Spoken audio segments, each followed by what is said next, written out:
Hello everyone, Rahul Mishra नाम रहता है हमारा। और आज का ये जो वीडियो रहने वाला है इसमें जून महीने का पूरा कंपाइलेशन हम लोग देखेंगे। जून महीने में बैंकिंग एंड फाइनेंशियल अवेयरनेस के जितने भी एमसीक्यूज हैं सबको कंपाइल करके एक वीडियो बनाया जा रहा है। तो ये वीडियो जो है जून महीने को पूरा का पूरा कवर करेगा। और इससे पहले हम लोगों ने जनवरी से लेके मई तक की एक कंपाइल्ड वीडियो बनाई हुई थी, जिसमें जनवरी 2023 से लेकर मई 2023 तक के बीच में जितनी भी बैंकिंग एंड फाइनेंशियल अवेयरनेस की न्यूज़ हैं उसको भी कवर किया गया था। और इन सब की एक प्रॉपर प्लेलिस्ट बना दी गई है। उस प्लेलिस्ट में वो वीडियो है, अगर आप लोगों ने नहीं देखा और देखना चाहते हैं तो जाकर आप लोग देख सकते हैं। और आज का ये जो वीडियो रहेगा इसमें जून महीने में बैंकिंग एंड फाइनेंशियल अवेयरनेस के जितने भी एमसीक्यूज हैं सबको कंपाइल करके एक वीडियो बनाया जा रहा है। तो चलो स्टार्ट करते हैं पहले क्वेश्चन से। Which insurance company has recently launched India's first insurance plan for diabetics? ठीक है, किस बीमा कंपनी ने हाल ही में मधुमेह रोगियों के लिए भारत की पहली बीमा योजना शुरू की है? क्योंकि भारत की पहली बीमा योजना है मधुमेह रोगियों के लिए, तो इसलिए थोड़ा सा इंपॉर्टेंट बनता है। हालांकि एग्जाम में मुझे नहीं लग रहा है कि पूछा जाएगा, लेकिन हम लोग सारी चीज़ें कवर करते हुए चलते हैं जिससे कि कहीं पर कोई चीज़ें छूट ना जाएं। ठीक है, option number C Bajaj Allianz life insurance इसका आंसर होगा। ठीक है, option number C Bajaj Allianz life insurance, option number C इसका आंसर हो जाएगा। Bajaj Allianz life diabetic term plan sub 8 HBAIC नाम से ये लॉन्च किया गया है। ये नेम आपको पीडीएफ में मिलेगा। ये पूछा वैसे जाएगा नहीं, इतना इंपॉर्टेंट नहीं है, लेकिन हम लोग चीज़ें कवर करते हुए चलेंगे जिससे कि कहीं पर कोई चीज़ें छूट ना जाएं। ठीक है ना। बजाज एलियांज लाइफ इंश्योरेंस की बात करेंगे तो ये ज्वाइंट वेंचर है। किसका किसका ज्वाइंट वेंचर है? बजाज फिनसर्व और एलियांज SE का ये ज्वाइंट वेंचर है। साथ ही साथ में अगर हम लोग बजाज एलियांज के हेडक्वार्टर वगैरह की अगर हम लोग बात करते हैं तो पुणे महाराष्ट्र में इसका हेडक्वार्टर हो जाएगा। और तरुण चुग जो है वो इसके MD एंड CEO हो जाएंगे। Next, in order to assist India to achieve sustainable climate resilient and inclusive growth for the next 5 years, which organisation has recently launched India country partnership strategy CPS 23-27 catalyse robust climate resilient and inclusive growth. भारत को अगले 5 वर्षों के लिए स्थायी जलवायु लचीला और समावेशी विकास प्राप्त करने में सहायता करने के लिए किस संगठन ने हाल ही में India country partnership strategy CPS 2023-2027 उत्प्रेरक मजबूत जलवायु लचीला और समावेशी विकास लॉन्च किया है?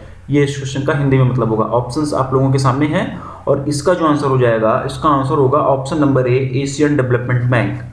ऑप्शन नंबर ए Asian development bank, Asian development bank ये इसका आंसर हो जाएगा। ठीक है ना। क्यों लॉन्च किया गया ये CPS यानी कि कंट्री पार्टनरशिप स्ट्रेटजी। ठीक है ना, ये CPS का फुल फॉर्म होगा। ठीक है, क्यों लॉन्च किया गया इसे?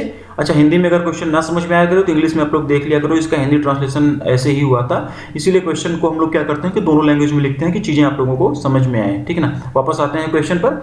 ये जो CPS था ये लॉन्च क्यों किया गया था?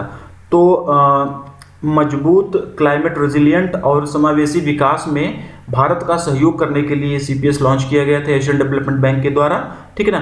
2047 में जब भारत की आज़ादी के 100 साल पूरे होंगे, ठीक है ना, 2047 में जब भारत की आज़ादी के 100 साल पूरे होंगे तो उस बात को ध्यान में रखते हुए इंडिया की नेशनल डेवलपमेंट प्रायोरिटीज़ को ध्यान में रखते हुए इस CPS को लॉन्च किया गया है। ठीक है ना।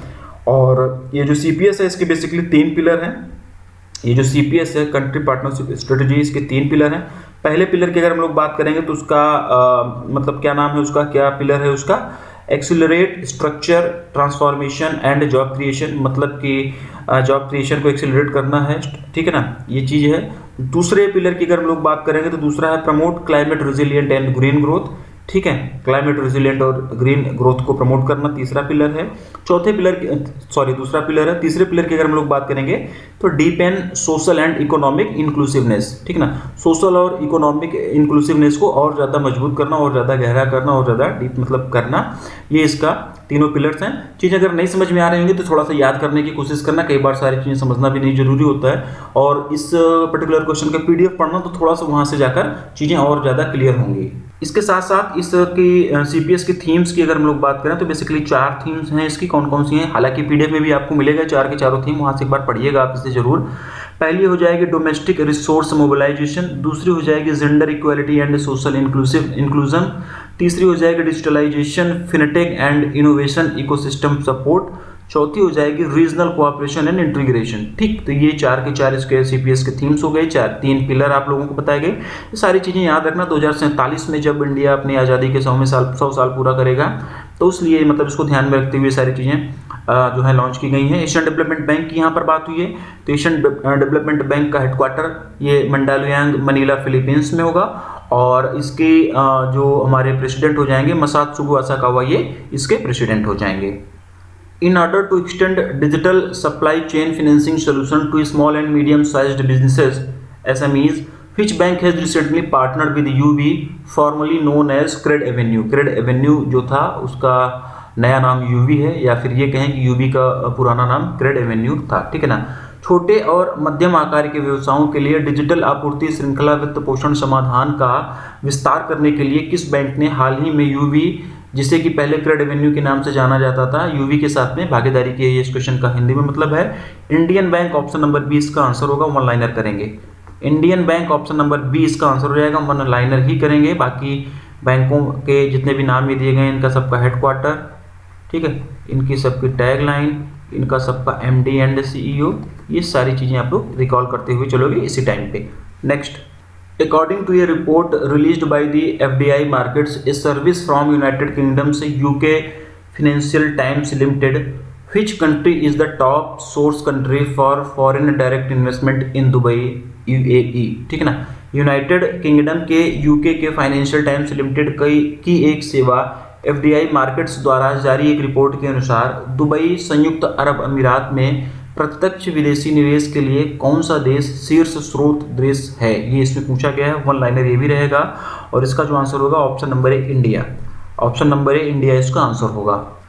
Who has recently been appointed as the MD and CEO of the UCO bank? हाल ही में यूको बैंक के MD एंड CEO के रूप में किसे नियुक्त किया गया है? ये इस क्वेश्चन में पूछा गया है, और इसका जो आंसर होगा Ashwini Kumar, option number C. Option number C Ashwini Kumar, ये इसका आंसर हो जाएगा। ठीक है, और ये अश्विनी कुमार जी जो हैं ये इंडियन बैंक के एग्जीक्यूटिव डायरेक्टर हैं। ठीक है, ये इंडियन बैंक के एग्जीक्यूटिव डायरेक्टर हैं। ठीक है, और इन्हें अब यूको बैंक का MD एंड CEO बनाया गया है, और ये रिप्लेस किसको करेंगे? क्वेश्चन ये भी पूछा जा सकता है। तो ये सोमा शंकर प्रसाद को ये रिप्लेस करेंगे। सोमा शंकर प्रसाद जी जो हैं वो 31 मई 2023 को रिटायर हो चुके हैं। उनकी जगह पर अश्विनी कुमार जी को यूको बैंक का नया MD एंड CEO बनाया गया है। यूको बैंक की यहाँ पर बात हुई है, कोलकाता वेस्ट बंगाल इसका हेडक्वार्टर होगा। ऑनर्स योर ट्रस्ट, ये इसकी क्या हो जाएगी? टैगलाइन हो जाएगी। ठीक, next, in order to launch voice banking solution to eliminate language barriers across India, Reserve Bank Innovation Hub has recently partnered with which of the following technical institutes? Bharat भर में भाषा बाधाओं को खत्म करने के लिए वॉइस बैंकिंग समाधान लॉन्च करने के लिए रिजर्व बैंक इनोवेशन हब ने हाल ही में निम्नलिखित में से किस तकनीकी संस्थान के साथ में साझेदारी की है, भागीदारी की है? ये इसमें पूछा गया है। ठीक है, और इसका जो आंसर हो जाएगा both A and B, option number सी।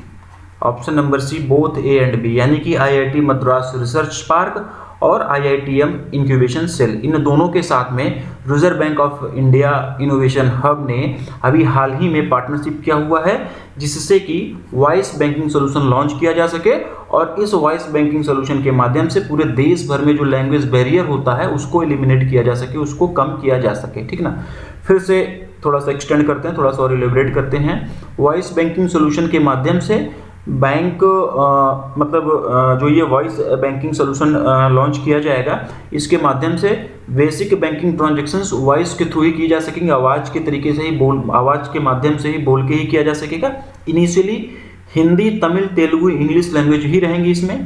ठीक है ना, हिंदी, तमिल, तेलुगु और इंग्लिश, ये 4 लैंग्वेज ही रहेंगी इनिशियली इसमें। बाद में डेवलपमेंट और होता रहेगा, लैंग्वेज वगैरह बढ़ाई जाती रहेंगी।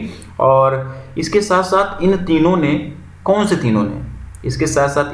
ने SBI, axis bank, Kotak Mahindra bank, IDFC first bank के साथ भी वॉल्टर वॉइस बैंकिंग हैकाथॉन के लिए पार्टनरशिप किया हुआ है, और ये हैकाथॉन जो है IIT मद्रास रिसर्च बैंक में होगा। कौन कौन लोगों ने पार्टनरशिप किया हुआ ये याद रखो, reserve bank innovation hub, IIT Madras research park और IITM इनक्यूबेशन सेल, ये तीनों लोग जो हैं, ये तीनों संस्थाएं जो हैं, ये तीनों संस्थाएं SBI, axis bank, Kotak Mahindra bank, IDFC first bank के साथ में पार्टनरशिप किया हुआ है। क्यों पार्टनरशिप किया हुआ है?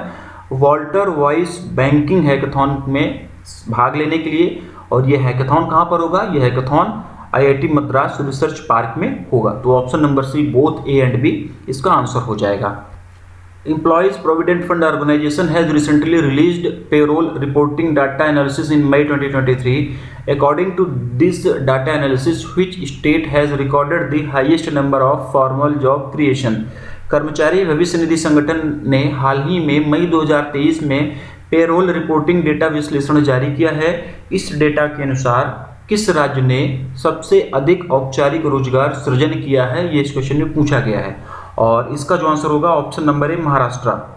ऑप्शन नंबर ए महाराष्ट्र इसका आंसर हो जाएगा। टू द पॉइंट चीज़ों पर हम लोग आते हैं। ये जो डाटा रिलीज किया गया किसके द्वारा रिलीज किया गया? EPFO के द्वारा। EPFO के द्वारा जो है पेरोल रिपोर्टिंग डाटा एनालिसिस मई 2023 में रिलीज किया गया है। इसके अनुसार महाराष्ट्र जो है वो सबसे ज़्यादा औपचारिक रोजगार सृजन करने वाला राज्य बना हुआ है। और इस डेटा से संबंधित और भी जो चीज़ें हैं उसको हम लोग टू द पॉइंट यहाँ पर जानने की कोशिश करते हैं। नोट्स वगैरह आप लोग अगर बनाते हैं तो बनाइएगा, ठीक है। इस रिपोर्ट के अनुसार भारत में फाइनेंशियल ईयर 2023 में लगभग 1.39 करोड़। इस रिपोर्ट के अनुसार भारत में फाइनेंशियल ईयर 2023 के दौरान लगभग 1.39 करोड़ लोगों को नई फॉर्मल जॉब मिली हुई है, जो कि फाइनेंशियल ईयर 2022 की तुलना में 13% ज़्यादा है, ठीक ना। फाइनेंशियल ईयर 2022 के कंपैरिजन में 2023 में जो है वो उसके मतलब 13% ज़्यादा है, 13% ज़्यादा है, ठीक ना। अगर थोड़ा सा और डीप में जाते हैं तो फाइनेंशियल ईयर 2023 में कितना जॉब मतलब हुआ? तो 1,38,51,600 मैं लिख रहा हूँ, 1,38,51,689 करोड़। ये बात हो गई किसकी? 23 की। फाइनेंशियल ईयर 2022 की अगर बात करेंगे तो 1,22,34,625, ठीक है ना, करोड़, ठीक। तो इससे यहाँ पर आने में 13% की बढ़ोतरी हुई है, ठीक है। और फॉर्मल जॉब क्रिएशन के मामले में महाराष्ट्र टॉप पर रहा। ये इस क्वेश्चन में पूछा गया था, महाराष्ट्र टॉप पर रहा। और महाराष्ट्र ने टोटल जॉब क्रिएशन का लगभग 22% अकेले दिया हुआ है। ये जो टोटल इतनी जॉब क्रिएट हुई हैं इसका 22% अकेले महाराष्ट्र ने ही दिया है। महाराष्ट्र में ही जॉब क्रिएट की गई हैं। 2017 से महाराष्ट्र लगातार जॉब क्रिएशन में टॉप पर रहा है। और महाराष्ट्र के बाद सेकंड नंबर पर तमिलनाडु आता है, सेकंड नंबर पर तमिलनाडु आता है, थर्ड नंबर पर कर्नाटका आता है, फोर्थ नंबर पर हरियाणा आता है, हरियाणा में भी जॉब क्रिएशन अच्छा हुआ है, फिफ्थ नंबर पर गुजरात आता है, ठीक ना। और बात करें सबसे कम जॉब क्रिएशन में कौन सा राज्य रहा? तो आसाम। आसाम एक ऐसा राज्य था, आसाम में सबसे कम जॉब क्रिएशन हुई है, ठीक। तो ऑप्शन नंबर ए महाराष्ट्र इसका आंसर होगा। Which union minister has recently launch the mobile app PM Swanidhi for street vendors to ease their loan application process under the PM Street Vendors Atmanirbhar Nidhi PM Swanidhi scheme? किस केंद्रीय मंत्री ने हाल ही में street vendors के लिए PM street vendors Atmanirbhar Nidhi योजना के तहत अपने ऋण आवेदन प्रक्रिया को आसान बनाने के लिए mobile app PM Swanidhi launch किया है? ये इसमें पूछा गया है, ठीक है। और इसका जो आंसर हो जाएगा हरदीप सिंह पुरी, ऑप्शन नंबर ए। ऑप्शन नंबर ए हरदीप सिंह पुरी इसका आंसर हो जाएगा। और ये हरदीप सिंह पुरी जी हैं कौन? तो ये हरदीप सिंह पुरी जो है union minister of housing and urban affairs, union minister of housing and urban affairs हैं। इन्हीं के द्वारा ये ऐप लॉन्च किया गया है 1 जून 2023, 1 जून 2023 को इस योजना के टोटल 3 साल पूरे हुए, ठीक ना। और इसी उपलक्ष्य में एक इवेंट आयोजित किया गया था और उस इवेंट के दौरान ये ऐप लॉन्च किया गया। 1 जून 2020 को ये योजना लॉन्च की गई थी। Next, in order to launch the first of its kind digital fashion co branded credit card which bank has recently partnered with Myntra? अपनी तरह का पहला digital fashion co branded credit card launch करने के लिए किस बैंक ने हाल ही में मिंत्रा के साथ में भागीदारी की है, साझेदारी की है? इसमें पूछा गया है और इसका जो आंसर होगा Kotak Mahindra bank, option number C. Kotak Myntra credit card, फिर से सुनो, कोटक मिंत्रा क्रेडिट कार्ड नाम से ये क्रेडिट कार्ड मास्टर कार्ड और रुपे नेटवर्क पर अवेलेबल होगा। बस इतना ही पढ़ेंगे, बैंकों का headquarter, MD and CEO, tagline, ये सब कुछ याद करना आप लोगों की नैतिक जिम्मेदारी बनती है और अपनी नैतिक जिम्मेदारी हर क्वेश्चन के साथ आप लोग निभाते रहिए। In order to launch India's first heat index-based insurance plan to provide financial compensation to Moo-Mark dairy farmers, which insurance company has recently partnered with Moo-Pay Private Limited, IBISL Network and Insurtech startup Graham Cover। ठीक है, Moo-Mark dairy किसानों को वित्तीय मुआवजा प्रदान करने के लिए भारत की पहली हीट इंडेक्स आधारित बीमा योजना शुरू करने के लिए किस बीमा कंपनी ने हाल ही में Moo-Pay Private Limited, IBISA network और इंश्योरटेक स्टार्टअप ग्राम कवर के साथ में भागीदारी की है। बहुत ज़्यादा इंपॉर्टेंट नहीं है ये question exam point of view से, लेकिन पढ़ेंगे। HDFC Ergo general insurance, option number D इसका आंसर होगा। वन लाइनर ही करेंगे, थोड़ी बहुत इंफॉर्मेशन PDF में मिलेगी, डीप में बहुत ज़्यादा नहीं जाएंगे, एग्जाम पॉइंट ऑफ व्यू से उतना इंपॉर्टेंट नहीं है। In order to provide customers with all the financial products under one platform, Manappuram Finance Limited has recently launched a new digital lending platform by which name? ग्राहकों को एक मंच के तहत सभी वित्तीय उत्पाद प्रदान करने के लिए मणप्पुरम फाइनेंस लिमिटेड ने हाल ही में किस नाम से एक नया डिजिटल ऋण मंच लॉन्च किया है, ये इसमें पूछा गया है। और इसका जो आंसर हो जाएगा ऑप्शन नंबर बी, माँ मनी। ठीक है, ऑप्शन नंबर बी, माँ मनी इसका आंसर हो जाएगा। ऑप्शन नंबर बी, माँ मनी इसका आंसर हो जाएगा। इनिशियली टायर 2 और टायर 3 के कस्टमर्स को टारगेट किया जाएगा इसके माध्यम से। ठीक है ना, थोड़ा सा एलिब्रेट करते हैं। मणप्पुरम फाइनेंस लिमिटेड अपने सारे के सारे फाइनेंशियल प्रोडक्ट जो है एक ही प्लेटफॉर्म पे लॉन्च करने जा रहा है। एक ही प्लेटफॉर्म के माध्यम से कस्टमर्स तक पहुंचाने के लिए एक नया डिजिटल लैंडिंग प्लेटफॉर्म लॉन्च किया, और ये जो नया डिजिटल लैंडिंग प्लेटफॉर्म है उसका नाम क्या है? उसका नाम है माँ मनी। बस यही इसमें मतलब पूछा गया था, तो ऑप्शन नंबर बी इसका आंसर हो जाएगा। The insurance regulatory and development authority of India IRDAI has recently identified which life insurance company as the acquirer insurer of the business of Sahara India Life Insurance Company। भारतीय बीमा नियामक और विकास प्राधिकरण ने हाल ही में सहारा इंडिया लाइफ इंश्योरेंस कंपनी के व्यवसाय के अधिग्रहणकर्ता बीमाकर्ता के रूप में किस जीवन बीमा कंपनी को आइडेंटिफाई किया है, ये इसमें पूछा गया है। और इसका जो आंसर हो जाएगा, इसका आंसर हो जाएगा state Bank of India life insurance, यानी कि option number A SBI life insurance. Option number A SBI life insurance इसका मतलब आंसर हो जाएगा। इंश्योरेंस एक्ट 1938, इंश्योरेंस एक्ट 1938 के सेक्शन 52B के सेक्शन 2 के तहत ये निर्णय लिया गया है, और इसको इम्प्लीमेंट करने के लिए IRDAI ने एक प्रॉपर कमेटी भी बना दी है। ठीक है, और इसके बाद में अब क्या होगा कि SBI जो है, SBI लाइफ इंश्योरेंस जो है वो सहारा के इंश्योरेंस पॉलिसी होल्डर्स की मदद करेगी, उनसे बात करेगी और उनका क्लेम वगैरह लेने में देने में उनकी मतलब मदद करेगी। ठीक ना, हालांकि इन दोनों के विलय होने की भी अफवाह मार्केट में बहुत ज़्यादा है कि SBI लाइफ इंश्योरेंस और सहारा इंडिया लाइफ इंश्योरेंस इन दोनों का विलय हो रहा है, लेकिन अभी इसकी कोई आधिकारिक पुष्टि नहीं हुई है, कहीं पर ऑफिशियली ये बताया नहीं गया है। तो option number A SBI life insurance इसका आंसर होगा। ठीक है, the employees provident fund organisation EPFO has formed 3 committees to frame draft schemes for pension, provident fund and insurance under EPFO in line with provisions of the Code on Society on Social Security 2022. Who is the overall coordinator for all these committees? कर्मचारी भविष्य निधि संगठन EPFO ने सामाजिक सुरक्षा संहिता 2020 के प्रावधानों के अनुरूप EPFO के तहत पेंशन, भविष्य निधि और बीमा के लिए योजनाओं का मसौदा तैयार करने के लिए 3 समितियों का गठन किया है। इन सभी समितियों का समग्र समन्वयक कौन है? ऑप्शंस आप लोगों के सामने दिए गए हैं, और इसका जो आंसर हो जाएगा, इसका आंसर हो जाएगा Charan Mouli Chakravarti, option number B. In order to develop a pipeline of investment ready public private partnership PPP projects in infrastructure across India, which organization has recently signed an MOU with the National Bank for Financing Infrastructure and Development, यानी कि NABFID। Bharat भर में बुनियादी ढांचे में निवेश के लिए तैयार सार्वजनिक निजी भागीदारी परियोजनाओं की पाइपलाइन विकसित करने के लिए किस संगठन ने हाल ही में national bank for financing infrastructure and development NABFID के साथ में एक समझौता ज्ञापन पर हस्ताक्षर किया है, ये इसमें पूछा गया है। और इसका जो आंसर हो जाएगा international finance corporation, option number A. Kotak Private Banking, a division of Kotak Mahindra Bank, has recently launched a saving program by which name for its UHNIs यानी कि Ultra High Net Worth Individuals and HNIs यानी कि High Net Worth Individuals comprising entrepreneurs, business families and professionals।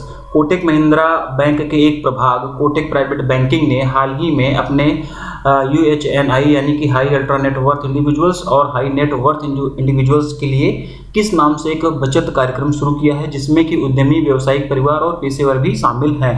Question का हिंदी में मतलब options आप लोगों के सामने हैं और इसका जो आंसर होगा reserve, option number C. Option number C reserve इसका आंसर हो जाएगा। वन लाइनर क्वेश्चन रहेगा, बहुत ज़्यादा डीप में नहीं जाएंगे।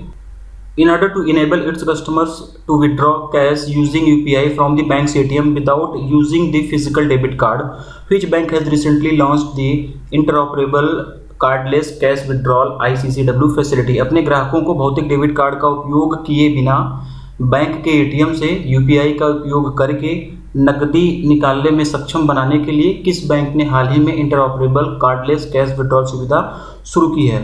क्वेश्चन का हिंदी में मतलब ऑप्शन आप लोगों के सामने, एग्जाम पॉइंट ऑफ व्यू से बढ़िया क्वेश्चन है। स्टैटिक का भी ये क्वेश्चन बनेगा, क्यों बनेगा आगे बताऊंगा। और इसका जो आंसर होगा bank of Baroda, option number D. ठीक है। Which bank has recently launched project Kuber which includes the establishment of 4 transactions banking hubs and 1 corporate salary package hub in Bengaluru Karnataka. Question बढ़िया है एग्जाम पॉइंट ऑफ व्यू से। किस bank ने हाल ही में प्रोजेक्ट कुबेर लॉन्च किया है, जिसमें बेंगलुरु कर्नाटका में 4 लेन देन बैंकिंग हब और 1 कॉर्पोरेट वेतन पैकेज हब की स्थापना शामिल है। ठीक है। और इसका जो आंसर रहने वाला है option number B, State Bank of India. Option number B, State Bank of India. Option number B, State Bank of India, SBI इसका आंसर हो जाएगा। In order to provide investment solutions to health care professionals which company has recently partnered with watch your health, a tech driven health care platform. स्वास्थ्य सेवा पेशेवरों को निवेश समाधान प्रदान करने के लिए किस कंपनी ने हाल ही में एक तकनीक संचालित स्वास्थ्य सेवा मंच वॉच योर हेल्थ के साथ में भागीदारी की है। ये इस क्वेश्चन का हिंदी में मतलब है। और इसका जो आंसर होगा yes securities India, option number C. Which bank has recently unveiled a new campaign titled My Account Starts Today, featuring cricketer Virat Kohli as their new brand influencer। ठीक है। किस बैंक ने हाल ही में माई अकाउंट स्टार्ट्स टुडे नाम से एक नए अभियान का अनावरण किया है, जिसमें क्रिकेटर विराट कोहली को उनके नए ब्रांड इन्फ्लुएंसर्स के रूप में दिखाया गया है। ये इसमें पूछा गया है। HSBC इंडिया, ऑप्शन नंबर ए इसका आंसर होगा। वन लाइनर ही करेंगे। HSBC इंडिया, ऑप्शन नंबर ए, वन लाइनर करेंगे, इसका आंसर होगा। ये चीज़ आप लोग याद रखना, my account start today feature किसको किया है, विराट कोहली को। किसने किया है, HSBC इंडिया ने। बस इतनी चीज़ें आप लोगों को याद रखनी है। What is the recently projected Indian economic growth for financial year 24 by the Confederation of Indian Industry CII? भारतीय उद्योग परिसंघ CII द्वारा फाइनेंशियल ईयर 2024 के लिए हाल ही में अनुमानित भारतीय आर्थिक विकास दर क्या है, ये इसमें पूछा गया है। और इसका जो आंसर हो जाएगा 6.5 to 6.7%, ऑप्शन नंबर डी, यानी कि 6.5 से 6.7% तक रहने का अनुमान है। GDP से रिलेटेड जो भी क्वेश्चन होते हैं उसको मैं बीच बीच में ले रहा हूँ। हालांकि एग्जाम से पहले ये चीज़ें बदल जाएंगी, तो भी आप लोग इसको नहीं भी याद करोगे तो चलेगा। एग्जाम से पहले एक मैं वीडियो प्रोवाइड करा दूंगा या PDF में इसकी डिटेल में दे दूंगा कि लेटेस्ट अपडेटेड GDP क्या है, किस विभिन्न क्रेडिट रेटिंग एजेंसीज के हिसाब से। ठीक है, तो वो आप लोग याद पढ़ के जाइएगा। हालांकि बीच बीच में भी कर लेते हैं, जिसका एग्जाम बीच में मान लो लगा हो कोई ना कोई, तो उसके लिए बेनिफिशियल रहेगा। ठीक है। और इसके साथ साथ में अगले दशक में इंडिया की GDP 7.8% रहने का अनुमान है। ठीक है। और जबकि पिछले दशक में ये अनुमान 6.6% था। ये जो रिपोर्ट आई है, जो कॉन्फेडरेशन ऑफ इंडियन इंडस्ट्री ने भी डाटा जारी किया, उसके हिसाब से अगले दशक में इंडिया की GDP जो है, अगले 10 सालों में इंडिया की GDP जो है वो 7.8% रहने का अनुमान है, जबकि पिछले 10 सालों में ये अनुमान 6.6% का था। JP Morgan Chase and Company, the largest bank by assets under management in the United States, has joined forces with 6 leading banks to launch a pilot program designed to test a blockchain-based platform for settlement of interbank USD transactions. Which set of following banks are not from those bank? संयुक्त राज्य America में प्रबंधन के तहत संपत्ति के हिसाब से सबसे बड़ा bank JP Morgan Chase and Company interbank USD लेन देन के निपटान के लिए एक ब्लॉकचेन आधारित प्लेटफॉर्म का परीक्षण करने के लिए एक पायलट प्रोग्राम शुरू करने के लिए 6 प्रमुख भारतीय बैंकों के साथ शामिल हुआ है। निम्नलिखित बैंकों का कौन सा समूह उन बैंकों में से नहीं है? क्वेश्चन बढ़िया है, पहले इसका आंसर जानते हैं, फिर थोड़ा सा इसको एक्सटेंड करेंगे। एग्जाम पॉइंट ऑफ व्यू से बढ़िया क्वेश्चन है। Option number B, UCO bank and Canara bank इसका आंसर होगा। In order to provide complete financial products and services to customers under MSMEs in a seamless manner, SIDBI has recently signed a MOU with which bank? MSMEs के तहत ग्राहकों को निर्बाध तरीके से संपूर्ण वित्तीय उत्पाद और सेवाएं प्रदान करने के लिए SIDBI ने हाल ही में किस बैंक के साथ में समझौता ज्ञापन पर हस्ताक्षर किया है? HDFC bank, option number D इसका आंसर होगा। वन लाइनर ही रहेगा। Name the company which has recently launched it's new mutual fund business and become India's 43rd asset management company. उस कंपनी का नाम बताइए जिसने हाल ही में अपना नया म्यूचुअल फंड कारोबार शुरू किया है और भारत की 43वीं 43rd number of asset management company बन गई है। तो ये चीज़ भी ध्यान रखना, ठीक है। इसका जो आंसर होगा Bajaj Finserv, option number B. Which bank has recently introduced a new credit card named Millennia credit card. किस बैंक ने हाल ही में मिलेनिया क्रेडिट कार्ड नामक एक नया क्रेडिट कार्ड पेश किया है? Question exam point of view से इंपॉर्टेंट नहीं है, बस इसलिए पढ़ लिया कि कहीं पर कोई चीज़ें छूट ना जाए, क्योंकि क्रेडिट कार्ड कौन क्या लॉन्च कर रहा है, कितना इंटरेस्ट रेट है, क्या फीचर्स हैं, ये सब एग्जाम में ज़्यादातर नहीं पूछा जाता, लेकिन फिर भी पढ़ रहे हैं। HDFC बैंक ने मिलेनिया क्रेडिट कार्ड अभी हाल ही में इंट्रोड्यूस किया हुआ है। Next, K Pratap Reddy has recently taken charge as chairman of which bank. K Pratap Reddy ने हाल ही में किस बैंक के अध्यक्ष के रूप में भी कार्यभार संभाला है, ये इसमें पूछा गया है। और इसका जो आंसर हो जाएगा Andhra Pradesh Grameen Vikas bank, option number C. As per the ICRA report on Indian banking sector released in June 2023, bond issuance by the banks are projected to decrease to rupees in financial year 24 from a record high of rupees 1.1 lakh crores in financial year 2023। यानी कि जून 2023 में जारी भारतीय banking क्षेत्र पर ICRA की report के अनुसार वित्त वर्ष 2024 में बैंकों द्वारा जारी किए जाने वाले बॉन्ड वित्त वर्ष 2023 में 1.1 लाख करोड़ रुपए के रिकॉर्ड उच्च स्तर से घटकर कितना रहने का अनुमान है, ये इसमें पूछा है। 90,000 करोड़ रुपए, option number B is the right answer. Option number B is the right answer, 90,000 crore rupees. बस वन लाइनरी करते हैं। In order to finance electric vehicles which of the following organisation launched mission evolve in a tie-up with the Niti Aayog, World Bank, Korea World Bank Partnership Facility and Korean Economic Development Cooperation Fund EDCF, ठीक ना। Evolve का full form आप लोग याद रखना, electric vehicle operation and lending for vibrant ecosystem, ठीक है। Electric वाहनों को वित्त पोषित करने के लिए निम्नलिखित में से किस संगठन ने नीति आयोग, विश्व बैंक, कोरिया विश्व बैंक साझेदारी सुविधा और Korean economic development cooperation fund के साथ गठजोड़ में मिशन इवॉल्व लॉन्च किया है, ये इसमें पूछा गया है। ऑप्शन जो है वो आप लोगों के सामने दिए गए हैं और इसका जो आंसर होगा option number is SIDBI. Option number is SIDBI, option number is SIDBI जो है वो इसका आंसर हो जाएगा, ठीक है। और इस पार्टनरशिप के बाद में सिडबी को जो है टेक्निकल सपोर्ट नीति आयोग देगा।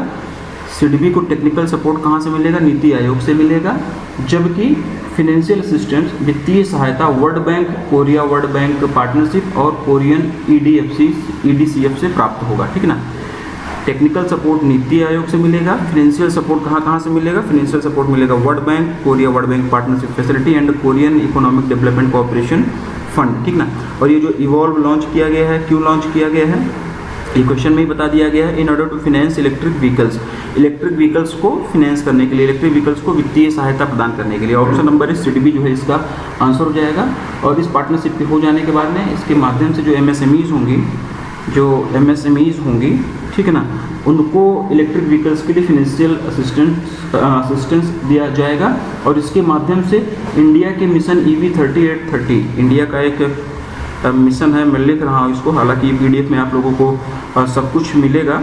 मिशन EV 3830, इसको बढ़ावा मिलेगा। इंडिया का जो मिशन है, मिशन EV 3830, इस कोलैबोरेशन के बाद में इसको बढ़ावा मिलेगा। और इस मिशन के तहत में जो मिशन है, इस मिशन के तहत में होगा क्या, तो इस मिशन के तहत में 2030, इस मिशन के तहत में 2030 तक 30% इलेक्ट्रिक व्हीकल्स मार्केट में प्रोवाइड कर दिए जाएंगे, ठीक है। थोड़ा सा रिवीजन करते हैं, थोड़ा सा इससे मिलती जुलती चीज़ें कुछ मुझे याद आ रही हैं तो आप लोगों को बताना चाहिए। अप्रैल 2023, ठीक ना, 2-3 महीने पहले की बात है। आप लोगों को उस टाइम पर पढ़ाया भी गया था, याद भी होगा बहुत सारे लोगों को, जिनको नहीं याद है उनके लिए। अप्रैल 2023 में सिडबी ने मिशन 50 के EV4 इको लॉन्च किया हुआ था। क्या लॉन्च किया था, मैं लिख रहा हूँ, हालांकि PDF में सब कुछ है। मिशन 50 के, ठीक है, 50 के EV4 इको। तो ये जो मिशन है ये अप्रैल 2023 में मिशन 50 के EV4 इको ये लॉन्च किया गया था सिडबी के द्वारा। और इसके माध्यम से 50,000, 50 के का मतलब क्या होता है, 50,000, इसके माध्यम से 50,000 इलेक्ट्रिक व्हीकल्स को फाइनेंशियल असिस्टेंस प्रोवाइड करेगी सिडबी। और अगर हम लोग बात करें इलेक्ट्रिक व्हीकल सेल्स के मामले में, तो इलेक्ट्रिक व्हीकल्स के सेल्स के मामले में इंडिया ने फिनेंशियल ईयर 2023 में अब तक जो है 1 मिलियन का आंकड़ा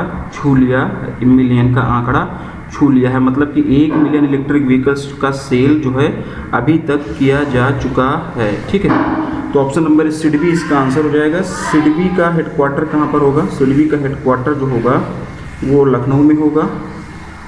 ठीक है, और शिवा सुब्रमण्यम रमन इसके एमडी एंड सीईओ हो जाएंगे। नाबार्ड, सेबी और आरबीआई, इनका सबका हेडक्वार्टर कहाँ पर है ये आप लोग कमेंट कर बताओगे। Global alliance for mass entrepreneurship game received in principle approval from which organization for designing and structuring a sustainable and scalable NBFC growth accelerator programme यानी कि NGAP। Global alliance for mass entrepreneurship को एक स्थायी और scalable NBFC growth accelerator programme NGAP को design करने और संरक्षित करने के लिए किस संगठन से सैद्धांतिक मंजूरी मिली हुई है अभी हाल ही में? ये इसमें पूछा गया है। पहले आंसर जानते हैं, तो इसका भी आंसर सिडबी होगा, option number B. Option number B इसका भी आंसर जो है सिडबी ही होगा। गेम का फुल फॉर्म आप लोग याद रखोगे, global alliance for mass entrepreneurship. NBFC का आप लोगों को पता है नॉन बैंकिंग फाइनेंशियल कंपनीज होती हैं। NGAP जो प्रोग्राम है वो ये है, N यहाँ से लिया गया है, G यहाँ से लिया गया है, A यहाँ से लिया गया है, P यहाँ से लिया गया है। ठीक है ना, तो इसका जो आंसर हो जाएगा ऑप्शन नंबर बी सिडबी हो जाएगा।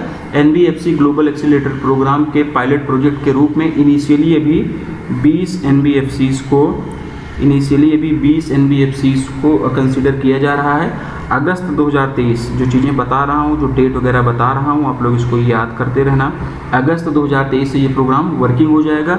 सिडबी की यहाँ पर बात हुई है तो फिर से हेडक्वार्टर इसका वहीं पर होगा, लखनऊ उत्तर प्रदेश में इसका हेडक्वार्टर होगा। शिवा सुब्रमण्यम रमन ये इसके CMD हो जाएंगे। और ये जो नाबार्ड दिया गया है, सेबी दिया गया है, RBI दिया गया है, इनका सबका हेडक्वार्टर वगैरह आप लोग लगे हाथ याद करते हुए चला करो। ठीक है, अगले क्वेश्चन की तरफ बढ़ते हैं। Which of the following companies has recently launched India's first actively managed momentum fund? निम्नलिखित में से किस कंपनी ने हाल ही में भारत का पहला सक्रिय रूप से प्रबंधित मोमेंटम फंड लॉन्च किया है? ये इसे पूछा गया है। वन लाइनर रहेगा, एग्जाम पॉइंट ऑफ व्यू से बहुत ज़्यादा जरूरी नहीं है। Samco asset management private limited, option number D is the right answer. Option number D is the right answer, Samco asset management private limited. ठीक है, next. Which bank has recently launched the I am Adyar is me campaign in Chennai, Tamil Nadu and transformed an entire bank branch into a living museum of local stories?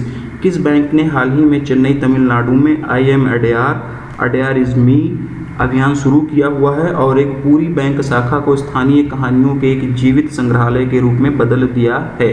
ठीक है, options इसके सामने दिए, options भी आप लोगों के सामने दिए गए हैं। Federal bank, option number C is the right answer.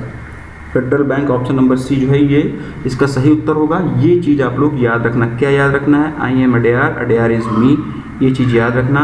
इसको फेडरल बैंक से रिलेट कर देना। इस तरीके से आप लोग जो है इस चीज़ को मतलब याद कर लेना। ठीक है, और इसके तहत में टोटल 40 इंडिविजुअल्स की, ठीक है ना, 40 इंडिविजुअल्स की स्टोरीज़ को चुना गया है, जिसे फेडरल बैंक की अड्यार शाखा में, अड्यार जगह है वहाँ पर, फेडरल बैंक की अड्यार शाखा में एक प्रदर्शनी में प्रदर्शित किया गया है। 2 हफ्ते तक सुबह 10 बजे से लेकर 2 हफ्ते से सुबह 10 बजे से लेकर शाम को 6 बजे तक ये प्रदर्शनी चलेगी। बैंकें जो भी दी गई हैं, हेडक्वार्टर, टैगलाइन, ठीक है, MD एंड CEO, ये आप लोग इसी टाइम पर रिकॉल करते हुए चला करो। हालांकि हर क्वेश्चन के साथ में मैं बताता चलता हूँ, ठीक है, लेकिन कई बार मैं पूछ भी लेता हूँ, तो आप लोग इसको रिकॉल करते हुए चला करो। यहाँ से 1 नंबर का क्वेश्चन आपको एग्जाम में पूछने को पूछा जा सकता है। 1 नंबर का क्वेश्चन यहाँ से आपको मिलेगा। और फिर होता क्या है कि जब आप लोगों का एग्जाम आता है तो उस टाइम पर आप लोग क्या करते हैं कि अलग से PDF बनाते हैं, अलग से प्रिंट आउट निकालते हैं, अलग से नोट्स बनाते हैं और उसको लिख कर इसके headquarter, tagline, MD and CEO आप लोग रिकॉल करते हैं। तो इस तरीके से करने की जरूरत नहीं है, नेसेसरी टाइम खराब करने की जरूरत नहीं है। इसी टाइम पर जब भी आप लोग कोई क्वेश्चन पढ़ो उसी टाइम पर उसके हेडक्वार्टर वगैरह को आप लोग रिकॉल कर लिया करोगे, तो इससे चीज़ें याद भी होती रहेंगी और आपको आगे प्रॉब्लम्स भी मतलब नहीं आएगी। Which insurance company has recently received the certificate of registration from the IRDAI to carry out life insurance businesses in India? किस बीमा कंपनी को हाल ही में भारत में जीवन बीमा कारोबार करने के लिए IRDAI से पंजीकरण प्रमाण पत्र यानी कि सर्टिफिकेट ऑफ रजिस्ट्रेशन प्राप्त हुआ है, ये इसमें पूछा गया है। ऑप्शंस आप लोगों के सामने हैं और इसका जो आंसर हो जाएगा कौन सी इंश्योरेंस कंपनी हो जाएगी, तो इंश्योरेंस कंपनी हो जाएगी Go Digit life insurance. Option number B Go Digit, ठीक है, Go Digit option number B जो है ये इसका आंसर हो जाएगा।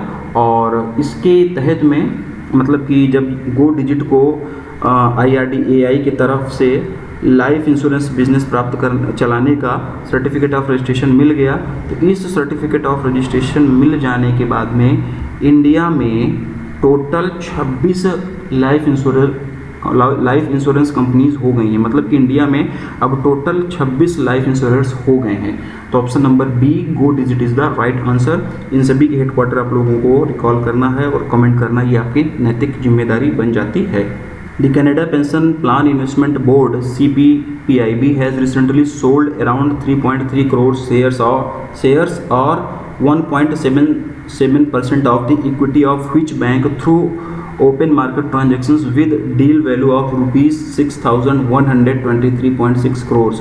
Canada pension plan investment board ने हाल ही में 6,123.6 करोड़ रुपए के सौदे के मूल्य के साथ खुले बाजार लेन देन के माध्यम से किस बैंक की लगभग 3.3 करोड़ शेयर या फिर 1.77% इक्विटी बेची है, ये इसमें पूछा गया है। इसके भी ऑप्शंस आप लोगों के सामने दिए गए हैं और Kotak Mahindra bank option A is the right answer. Kotak Mahindra bank option A जो है वो इसका राइट आंसर हो जाएगा, ठीक है। और इसके हेडक्वार्टर वगैरह को आप लोगों को याद करना है सारी की सारी बैंकों के। थोड़ा सा क्वेश्चन को रिलेबरेट करते हैं।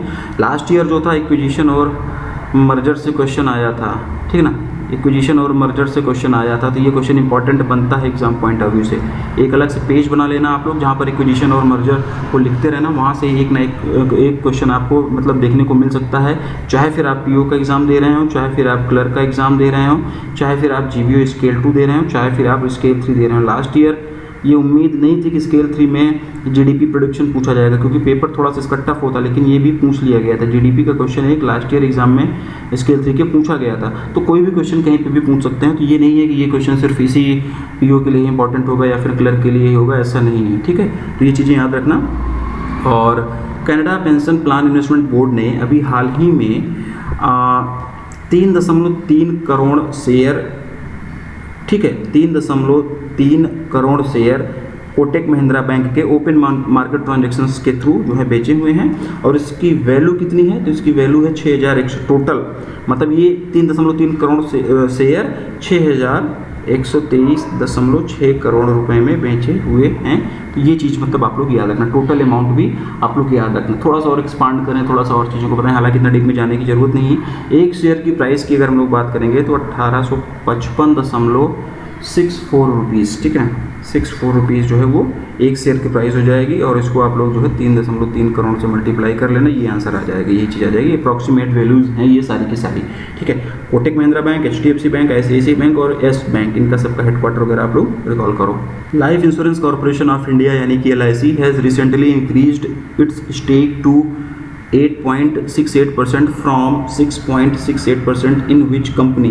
भारतीय जीवन बीमा निगम ने हाल ही में किस कंपनी में अपनी हिस्सेदारी 6.68% से बढ़ाकर 8.68% कर ली है, ये इसमें पूछा गया है। आंसर आप लोगों के सामने दिए गए हैं। Steel authority of India limited SAIL, steel authority of India limited यानी कि सेल जो है ये इसका आंसर होगा। एग्जाम पॉइंट ऑफ व्यू से क्वेश्चन बढ़िया है। बताया था ना कि एक्विजिशन और मर्जर से क्वेश्चन लास्ट ईयर पूछे गए थे, तो ये चीज़ें आप लोग याद रखते हुए चलना, ठीक ना। LIC ने अभी सेल में, life insurance corporation of India LIC ने अभी सेल में अपनी हिस्सेदारी को बढ़ाकर 8.68% कर लिया है। पहले ये हिस्सेदारी कितनी हुआ करती थी, 6.68% हुआ करती थी। पहले 6.68% हुआ करती थी, जिसको अब बढ़ाकर 8.68% कर लिया गया है। ये चीज़ें भी आप लोग याद रखना। अगर एक, और ये हिस्सेदारी कैसे बढ़ती है, उसके शेयर वगैरह खरीदने से बढ़ते हैं, ठीक ना, उसके शेयर वगैरह खरीद के ही हिस्सेदारी किसी कंपनी में बढ़ाई जाती है। तो अगर एक शेयर की वैल्यू बात करें हम तो 16.18 रुपीज़ पर शेयर, ठीक है, 66.18 रुपीज़ पर शेयर के हिसाब से टोटल LIC ने सेल में कितना 8.26 करोड़ शेयर्स को खरीदा हुआ है। उसके बाद में इसकी हिस्सेदारी 6.68 से बढ़कर 8.68% हो गई है। Life insurance corporation of India has recently decreased its stake to 3.19% from 3.48% in which company. Bharatiya Jeevan बीमा निगम ने हाल ही में किस कंपनी में अपनी हिस्सेदारी 3.48% से घटाकर 3.19% कर दी है? ये क्वेश्चन भी एग्जाम पॉइंट ऑफ व्यू से बढ़िया होता है। NHPC limited, option number B is the right answer. NHPC limited, option number B is the right answer. ठीक है, NHPC लिमिटेड में LIC ने अभी अपनी हिस्सेदारी जो है 3.48% से घटाकर 3.19% कर लिया, 3.19% कर लिया गया है। ठीक ना, यहाँ पर घटाने की बात हुई है, वहाँ पर बढ़ाने की बात हुई थी, यहाँ पर घटाने की बात हुई थी। तो नोट्स वगैरह अगर आप लोग बना रहे होगे तो एक ही पेज पर एक साथ इसको दोनों लिख लेना, क्योंकि LIC से संबंधित है। तो लास्ट में जब आप लोग एग्जाम टाइम पर रिवीजन करोगे तो ये चीज़ें आपको मतलब याद रहेंगी और क्वेश्चन जो है वो एग्जाम पॉइंट ऑफ व्यू से इंपॉर्टेंट है। एक्विजिशन मर्जर वाली चीज़ें इंपॉर्टेंट होती हैं। LIC की यहाँ पर बात हुई है ना, LIC की यहाँ पर बात हुई है, तो इसका हेडक्वार्टर जो है वो मुंबई महाराष्ट्र में इसका हेडक्वार्टर हो जाएगा। सिद्धार्थ मोहंती ये इसके क्या हो जाएंगे? चेयरपर्सन हो जाएंगे। LIC का जो मैनेजमेंट वाला स्ट्रक्चर है आप लोगों को पता है कि नहीं पता है? कितने चेयरपर्सन होते हैं, कितने MDs होते हैं, ठीक है ना। और अभी इसमें कुछ फेरबदल किया गया, कुछ पोस्ट हटा दी गई हैं, कुछ पोस्ट हटाने के बाद में एक नई पोस्ट बनाई गई है। तो ये क्या है? अगर आपको ये सारी चीज़ें याद आ रही हैं तो आप कमेंट करके ये फटाफट बताओगे। और मैं पूछ इसलिए रहा हूँ क्योंकि मैंने पिछले वीडियोज़ में पढ़ाया हुआ है, तो आप लोगों को चीज़ें कितनी याद रहती हैं ये भी बीच बीच में मैं चेक करता रहूँगा। तो जो लोग भी इसको देख रहे हो यूट्यूब पर, अगर आपको ये सारी चीज़ें पता है कि LIC का जो मैनेजमेंट वाला स्ट्रक्चर होता है कि चेयरमैन होते हैं, कि VP होते हैं, कि CMD होते हैं, कि MD होते हैं, कितने MD होते हैं, क्या होता है, ये पूरी की पूरी कहानी जो है ना, ये आप लोग कमेंट करके फटाफट बता दो। मुझे भी लगना चाहिए ना कि आप लोगों की तैयारी किस तरीके से चल रही है। अगर इतनी मेहनत मैं कर रहा हूँ तो कितना आपको याद रह रहा है, ये जानना मेरा भी थोड़ा सा इसका राइट बनता है। अगले क्वेश्चन की तरफ बढ़ेंगे। As per the RBI second bi-monthly monetary policy of financial year 24, what is the repo rate? RBI की 2024 की दूसरी द्विमासिक मौद्रिक नीति के अनुसार रेपो रेट क्या है? ठीक ना, very important question for exam point of view. ठीक है ना, very important question for exam point of view. थोड़ा सा इसको पढ़ेंगे, एक्सटेंड करेंगे, इसके बारे में थोड़ा सा और इन्फॉर्मेशन लेंगे। पहले इसका आंसर जानते हैं। ऑप्शन नंबर ए 6.50%। 6.50% ये क्या है? रेपो रेट है। ठीक है, ये है रेपो रेट। ठीक, तो अभी हाल ही में 6, 7 और 8 जून 2023, 6 से लेकर 8 तक अभी हाल ही में RBI की 6 सदस्यीय मॉनेटरी पॉलिसी कमेटी की मीटिंग हुई थी। जो MPC होती है, जो मॉनेटरी पॉलिसी कमेटी होती है, उसमें टोटल 6 मेंबर होते हैं और इनकी भी 6, 7, 8 जून को मीटिंग हुई थी। और इस मीटिंग में कुछ डिसीजंस लिए गए थे। और ये जो मीटिंग हुई थी ये फिनेंशियल ईयर 2024 की दूसरी मीटिंग थी। ठीक है, ये दूसरी मीटिंग थी और इस मीटिंग में कुछ फैसले लिए गए थे RBI के द्वारा। ठीक है ना, तो कुछ चीज़ें मैं यहाँ पर पढ़ूंगा, कुछ चीज़ें मैं आपको यहाँ पर बताऊंगा, कुछ चीज़ें आपको PDF में बताई जाएंगी, PDF में मिलेंगी। तो इस पर्टिकुलर क्वेश्चन का आप लोग वीडियो देखने के बाद में PDF भी पढ़ना, क्योंकि कुछ इन्फॉर्मेशन यहाँ पर मिलेंगी। मैक्सिमम चीज़ें मैं यहाँ पर बताऊँगा, लेकिन कुछ एक चीज़ें हैं जो मैं PDF में डालूंगा, तो वहाँ से आप लोग इसको पढ़ना, PDF जाकर जरूर पढ़ना इसका। ठीक है, तो सबसे पहले हम लोग बात करते हैं कि क्या डिसीजन लिया गया। तो सबसे पहले अगर हम लोग बात करें पॉलिसी रेट्स की, अगर हम लोग बात करें पॉलिसी रेट्स की, ठीक है, तो पॉलिसी रेट्स में जो है वो कोई भी चेंजेस नहीं किए गए हैं, नो चेंजेस। ठीक है ना, कोई भी चेंजेस इसमें नहीं किए गए हैं। तो कोई भी चेंजेस नहीं किए गए हैं तो क्या रेपो रेट है, क्या रिवर्स रेपो रेट है, ये सब चीज़ें एक बार फिर से मैं बता दे रहा हूँ, एग्जाम के लिए ये जरूरी रहेगा। तो रेपो रेट इस क्वेश्चन में पूछा ही गया था, तो 6.50% जो है इसका रेपो रेट हो जाएगा। SDF की अगर हम लोग बात करें, फुल फॉर्म वगैरह पे नहीं जाएंगे, आपको पता होगा, इतनी मैं उम्मीद करता हूँ। SDF हमारा 6.25% का हो जाएगा। MSF की अगर हम लोग बात करेंगे तो MSF जो है वो 6.75% है अभी वर्तमान में। नोट्स बनाते चलना, लिखते चलना। बैंक रेट की अगर बात करें, बैंक रेट वगैरह होता क्या है आप लोगों को पता है कि नहीं पता है? नहीं पता है तो कमेंट करके बताओ, इसका एक वीडियो बनाता हूँ मैं। वैसे पता होगा, मुझे लग रहा है कि आप लोगों को ये सारी चीज़ें आनी चाहिए अगर बैंकिंग एग्जाम की तैयारी कर रहे हो और आप सीरियस एस्पायरेंट्स हो तो। ठीक है, बैंक रेट भी जो है वो हमारा 6.75% हो जाएगा। रिवर्स रेपो रेट की अगर हम लोग बात करेंगे तो रिवर्स रेपो रेट जो है वो हमारा 3.35% होगा। ठीक है, कैश रिजर्व रेशियो की अगर हम लोग बात करेंगे, CRR की अगर हम लोग बात करेंगे तो वो 4.50% होगा। इसके साथ साथ में अगर हम लोग SLR की बात करेंगे तो SLR 18% ही रहेगा। ठीक है, तो ये सब कुछ नया है, मतलब कोई चेंज किया नहीं गया, तो ये पहले भी था। ये चीज़ भी आप लोग याद रखना। यहाँ से क्वेश्चन पूछे जाने के पूरे चांसेस बनेंगे। 1 नंबर का क्वेश्चन PO क्लर्क या कहीं पर भी पूछा जा सकता है। आगे बढ़ते हैं इस क्वेश्चन को। तो जो ये अच्छा, अभी आपको मॉनेटरी पॉलिसी कमेटी बता रहा था ना, मॉनेटरी पॉलिसी कमेटी में बता रहा था कि टोटल 6 लोग होते हैं। तो जो मॉनेटरी पॉलिसी की कमेटी होती है, मॉनेटरी पॉलिसी जो कमेटी होती है, उसका हेड कौन है? तो उसका हेड जो है वो RBI गवर्नर शक्तिकांत दास जी हैं। उसका हेड RBI के गवर्नर होता है। वर्तमान में RBI के गवर्नर शक्तिकांत दास जी हैं, और अभी शक्तिकांत दास जी को कोई अवार्ड मिला हुआ है कल। ठीक है, तो क्या अवार्ड मिला हुआ है? आप लोगों ने अगर अभी तक पढ़ लिया है तो ठीक है, नहीं तो फिर अगले वीडियो में मैं उसकी भी फ्रेमिंग कर दिया हूँ। तो ये जो कमेटी होती है, टोटल इसमें 6 लोग होते हैं। एक तो खुद RBI का गवर्नर ही होता है। बाकी 5 लोग कौन हैं उनके भी नाम मैं बता दे रहा हूँ, हालांकि PDF में मिलेगा, लेकिन फिर भी मैं बता रहा हूँ। राजीव रंजन, MD पात्रा, ठीक है, जयंत आर वर्मा हो जाएंगे, आसिमा गोयल और शशांक भिड़े। ये 6 के 6, ये 5 लोग ही हो गए, और ये गवर्नर जी हो गए।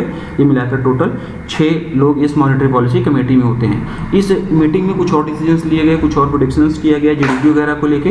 तो इसमें ये प्रोजेक्ट किया गया कि इंडिया की जो रियल GDP है वो फिनेंशियल ईयर 2024 की मैं बात कर रहा हूँ, फिनेंशियल ईयर 2024 में 6.5% रहने का अनुमान है, जबकि फिनेंशियल ईयर 2023 में ये 7.2% रहने का अनुमान है। पहले यह अनुमान 7.0 यानी कि 7% रहने का अनुमान था।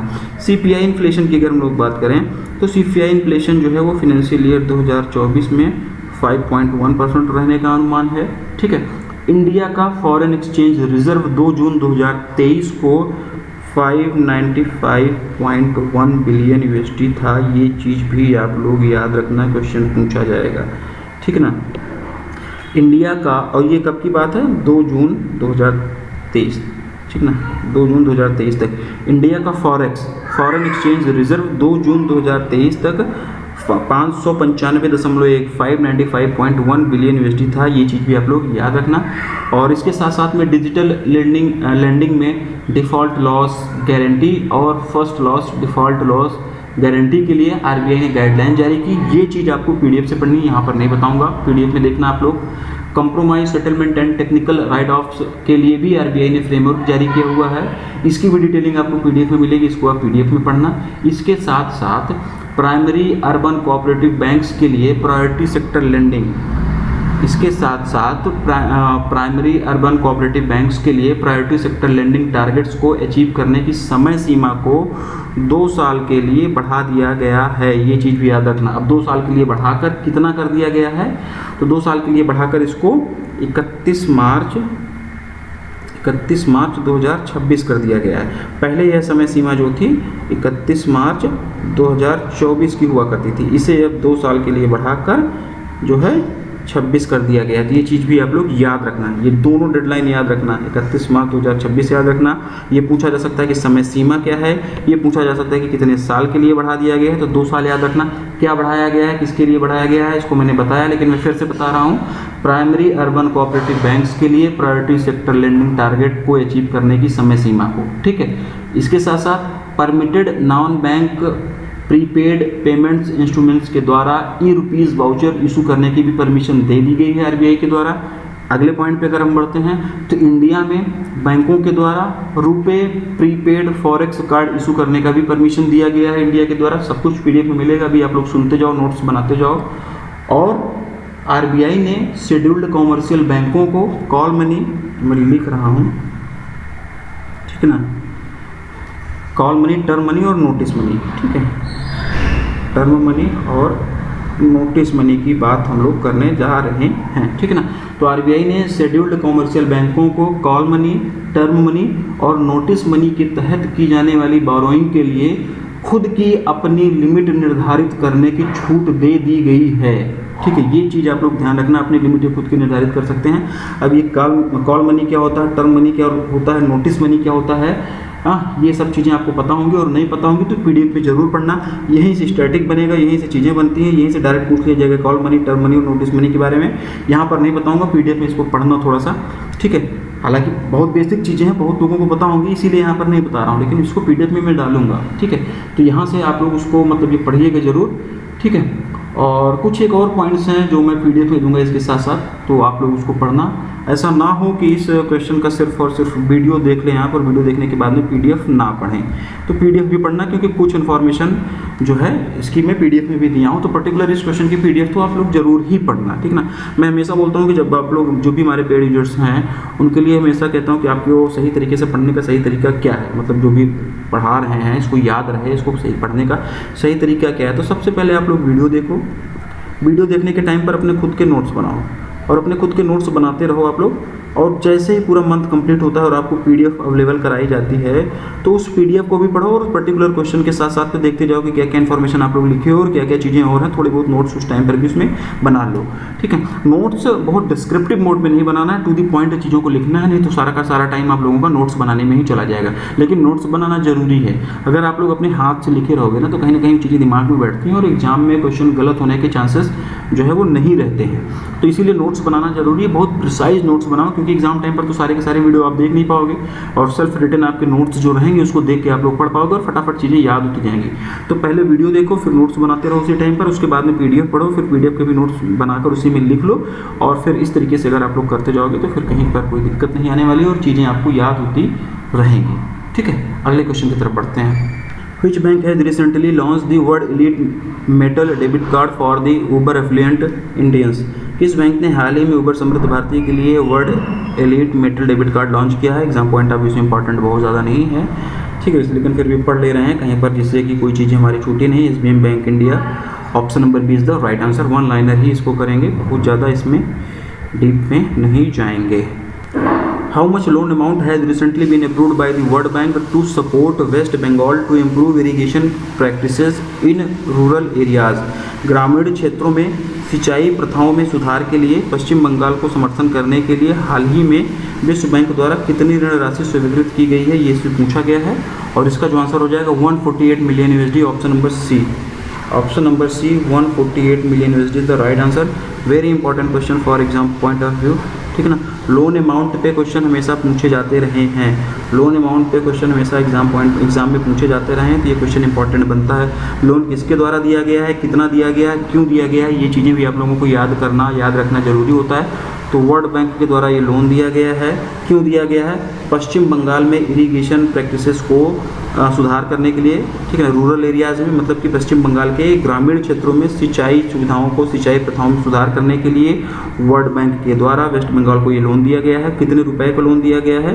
148 million USD is the right answer, ये इसका आंसर हो जाएगा, ठीक है ना। और थोड़ा सा बताते हैं, ये लोन दिया किसके द्वारा दिया गया है?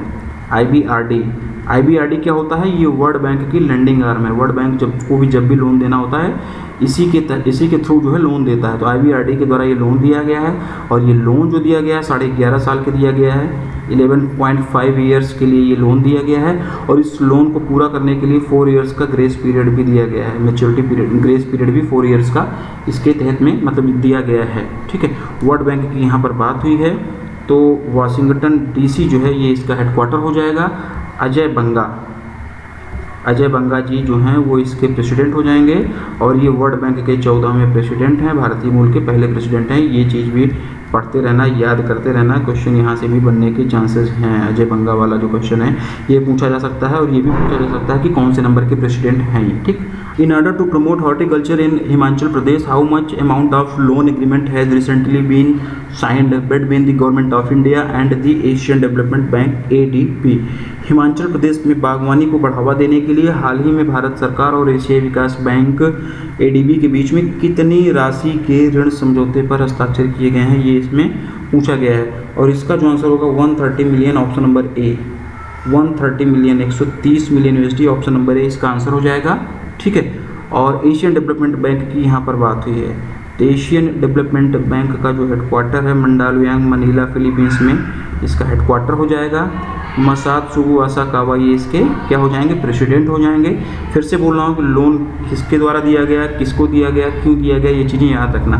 तो एशियन डेवलपमेंट बैंक के द्वारा गवर्नमेंट ऑफ इंडिया को ये लोन दिया गया है, जिससे कि हिमाचल प्रदेश में जो बागवानी का क्षेत्र है, हॉर्टिकल्चर को प्रमोट किया जा सके। ठीक है, तो इस तरीके से आप लोग चीज़ों को याद रखना। The first meeting of the joint committee of the India UAE comprehensive economic partnership agreement CEPA was recently held in which Indian city. ठीक है, भारत UAE व्यापक आर्थिक साझेदारी समझौते की संयुक्त समिति यानी कि JC की पहली बैठक हाल ही में किस भारतीय शहर में आयोजित की गई थी, ये इसमें पूछा गया है।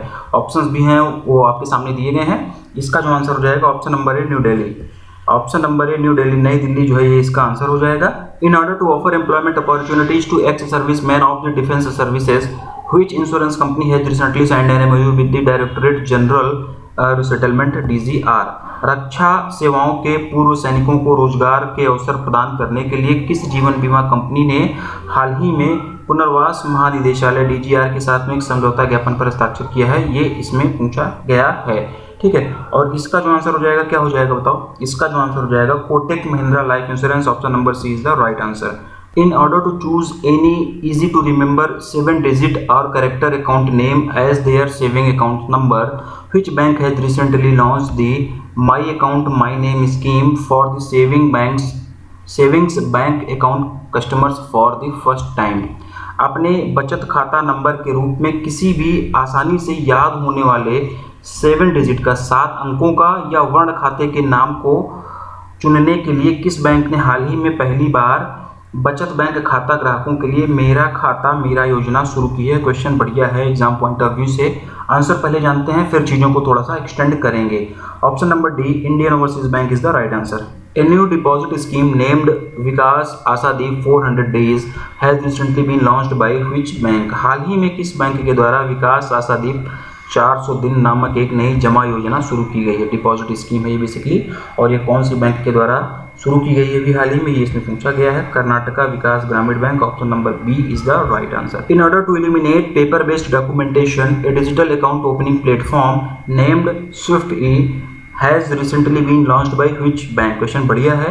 कागज आधारित दस्तावेजीकरण को खत्म करने के लिए हाल ही में किस बैंक के द्वारा SwiftE नामक एक डिजिटल खाता खोलने का मंच शुरू किया गया है, ये इसमें पूछा गया है। South Indian bank. Option number C is the right answer. Which bank has recently been recognised with the outstanding digital CX award at the 6th digital CX award 2023 held in Singapore under the SME loan category? ठीक ना, हाल ही में किस bank को SME ऋण श्रेणी के तहत 6वें डिजिटल CX अवार्ड्स 2023 में उत्कृष्ट डिजिटल CX पुरस्कार से सम्मानित किया गया? पहले इसका आंसर जानते हैं, फिर चीज़ों को थोड़ा सा एक्सटेंड करेंगे। तो इसका भी आंसर साउथ इंडियन बैंक ही होगा। Option number D. Option number D south Indian bank भी जो है इसका आंसर हो जाएगा। साउथ इंडियन बैंक ही इसका आंसर होगा।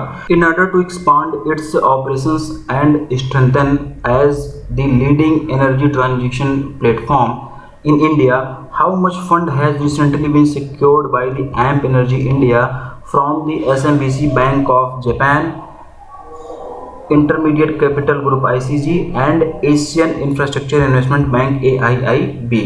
भारत में अग्रणी ऊर्जा परिवर्तन मंच के रूप में अपने संचालन का विस्तार करने और मजबूत करने के लिए AMP यानी कि AMP एनर्जी इंडिया ने हाल ही में SMBC बैंक ऑफ जापान यानी कि Sumitomo Mitsui banking corporation, intermediate capital group और एशियन इंफ्रास्ट्रक्चर इन्वेस्टमेंट बैंक से कितना फंड हासिल किया है, ये इसमें पूछा गया है। और इसका जो आंसर हो जाएगा लगभग 250 मिलियन USD यानी कि option number A, up to 250 million USD। ठीक है ना, 250 मिलियन USD। और ये तीनों के द्वारा मिलके दिया गया है, ऐसा नहीं कि किसी अकेले के द्वारा। क्वेश्चन भी जब भी पूछा जाएगा ऐसे ही पूछा जाएगा। और इंडियन रुपीज़ में अगर हम लोग बात करें तो 2061 करोड़ रुपए ये इसकी इंडियन INR में वैल्यू हो जाएगी। और इस पैसे का जो उपयोग है वो AMP एनर्जी इंडिया के द्वारा रिन्यूएबल एनर्जी के विस्तार के लिए, रिन्यूएबल एनर्जी में इम्प्रूवमेंट के लिए किया जाएगा। In order to integrate UPI plugin into its existing digital services, which digital credit platform has recently partnered with NPCI? UPI plugins को अपनी मौजूदा डिजिटल सेवाओं में एकीकृत करने के लिए यानी कि इंटीग्रेट करने के लिए किस डिजिटल क्रेडिट प्लेटफॉर्म ने हाल ही में एनपीसीआई के साथ में साझेदारी की है, ये इसमें पूछा गया है। Ring, option number C is the right answer. Which bank has recently become the first public sector bank to launch an interactive voice response IVR based unified payment interface UPI solution UPI 123 Pay? ठीक है, कौन सा bank हाल ही में interactive voice response आधारित unified payment interface समाधान UPI 123 पे लॉन्च करने वाला पहला सार्वजनिक क्षेत्र का बैंक बन गया है? क्वेश्चन ये इसलिए भी इंपॉर्टेंट बन जाता है क्योंकि ये पहला सार्वजनिक क्षेत्र का बैंक है। Question exam point of view से बढ़िया है। पहले इसका आंसर जानेंगे फिर चीज़ों को एक्सटेंड करेंगे। Option number D Punjab national bank is the right answer.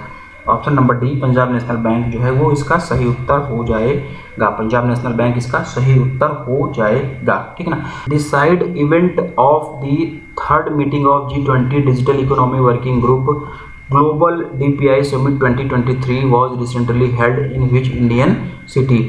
G20 digital economy working group की तीसरी बैठक का side event global DPI summit 2023 हाल ही में किस भारतीय शहर में आयोजित किया गया था, ये इसमें पूछा गया है। ऑप्शंस भी आप लोगों के सामने दिए गए हैं। Pune Maharashtra is the right answer. Option number B, Pune Maharashtra, option number B जो है ये इसका सही उत्तर हो जाएगा, ठीक है।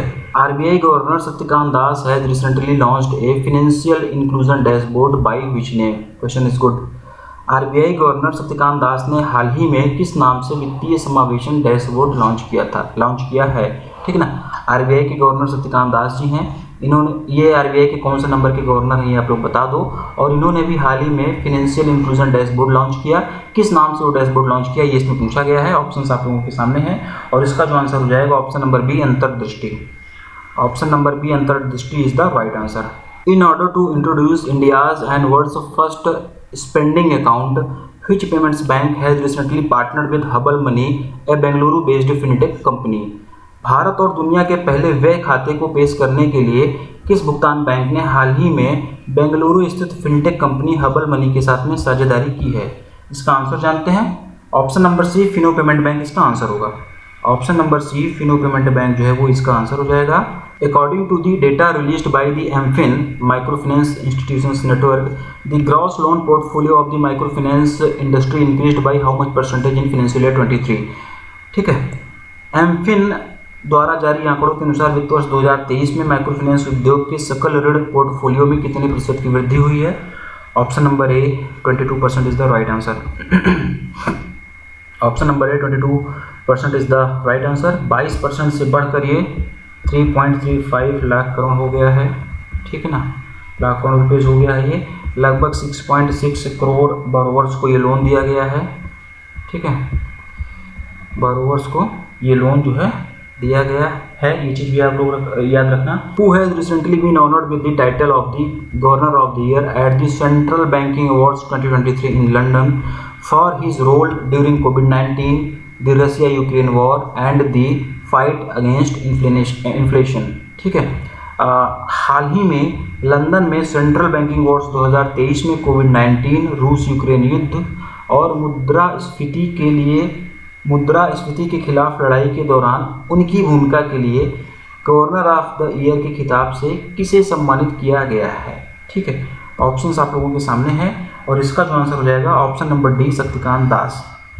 Option number D Shaktikanta Das जो है इसका सही उत्तर हो जाएगा।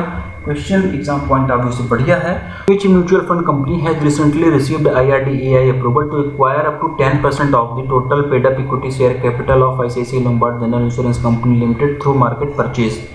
किस म्यूचुअल फंड कंपनी ने हाल ही में बाजार खरीद के माध्यम से ICICI Lombard general insurance company limited की कुल चुकता इक्विटी शेयर पूंजी का 10% तक अधिग्रहण करने के लिए IRDAI से मंजूरी प्राप्त की है? एग्जाम पॉइंट ऑफ व्यू से बढ़िया क्वेश्चन है। SBI mutual fund, option number B is the right answer. Last year इस तरीके के क्वेश्चन पूछे गए थे, तो चीज़ें आप लोग याद रखना है। 1 साल तक IRDAI के अप्रूवल वैलिड रहेगा। Which insurance company has recently launched a non-linked participating individual life insurance savings plan named the Smart Wealth Advantage Growth पर प्लान? ठीक है, किस बीमा कंपनी ने हाल ही में the smart wealth advantage growth पर प्लान नामक एक गैर लिंक्ड भाग लेने वाली व्यक्तिगत जीवन बीमा बचत योजना शुरू की है? ये इसमें पूछा गया है। ऑप्शन आप लोगों के सामने है और इसका जो आंसर होगा max life insurance, option number ए। ऑप्शन नंबर ए मैक्स लाइफ इंश्योरेंस जो है वो इसका आंसर हो जाएगा। वन लाइनर क्वेश्चन ही करेंगे, क्वेश्चन हिंदी और इंग्लिश दोनों में दिया जाता है। अगर इंग्लिश ना समझ में आए तो हिंदी में आप लोग क्वेश्चन देख लिया करिए, और हिंदी ना समझ में आए तो इंग्लिश में भी आप लोग के सामने क्वेश्चन दिया रहता है। गुरुग्राम हरियाणा में मैक्स लाइफ इंश्योरेंस का हेडक्वार्टर हो जाएगा। प्रशांत त्रिपाठी ये इसके कौन हो जाएंगे, एमडी एंड सीईओ हो जाएंगे।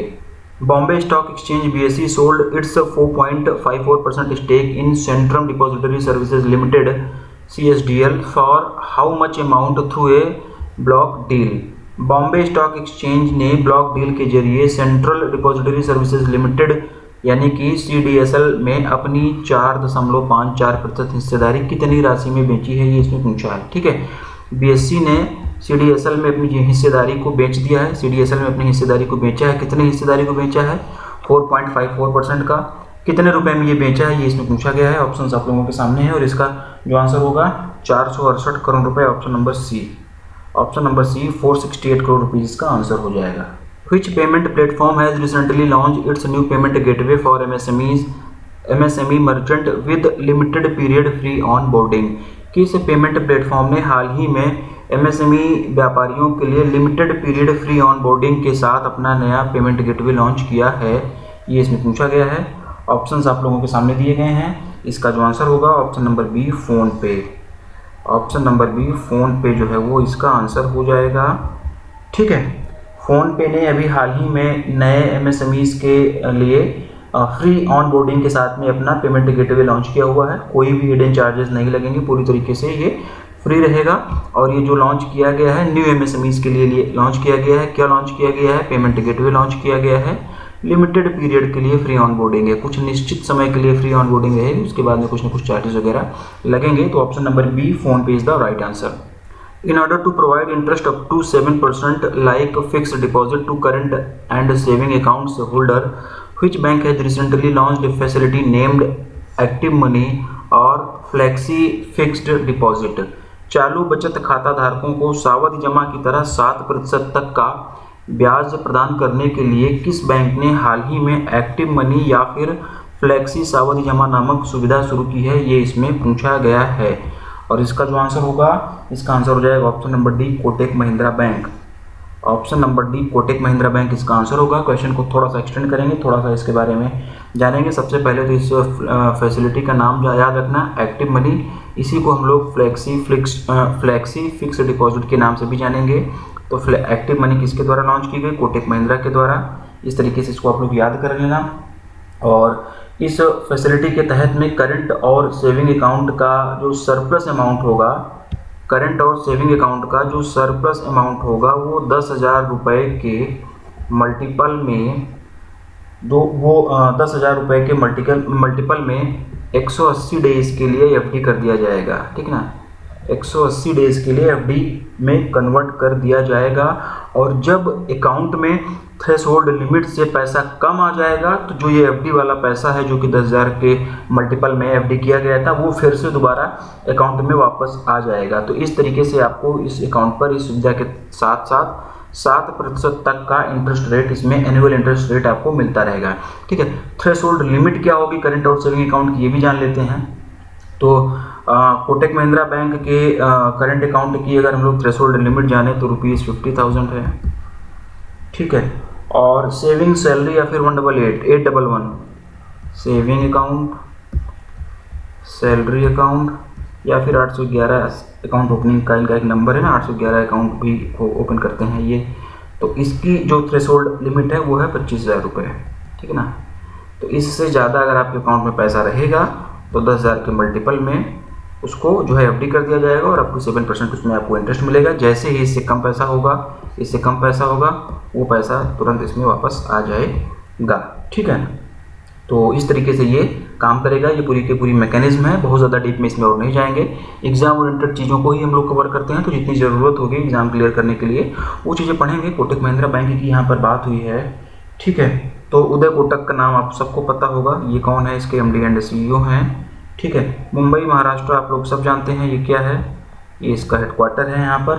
लेट्स मेक मनी सिंपल ये इसकी टैगलाइन हो जाएगी। ठीक है, कोटक के बारे में मैंने बताया, ICICI, HDFC और यस बैंक के बारे में ये सारी चीज़ें आप लोग रिकॉल करोगे। In order to offer online inward remittance services to NRIs residing in the USA and Singapore, which bank has recently partnered with the global technology company Wise? संयुक्त राज्य अमेरिका और सिंगापुर में रहने वाले अनिवासी भारतीयों को ऑनलाइन आवक प्रेषण सेवाएं प्रदान करने के लिए किस बैंक ने हाल ही में वैश्विक प्रौद्योगिकी कंपनी वाइज के साथ में साझेदारी की है? ये इसमें पूछा गया है। ऑप्शंस आप लोगों के सामने दिए गए हैं और इसका जो आंसर होगा वो हो जाएगा IndusInd bank, option number B. इस बैंक का नाम मुझे बड़ा बढ़िया लगता है, IndusInd bank. Option number B जो है वो इसका आंसर हो जाएगा। बाकी इसकी प्रोसेसिंग वगैरह कैसे क्या होगी ये सब नहीं जानेंगे, इतना ज़्यादा डीप में जाने की जरूरत नहीं, बस ये दोनों देशों के नाम याद रखना, USA और सिंगापुर।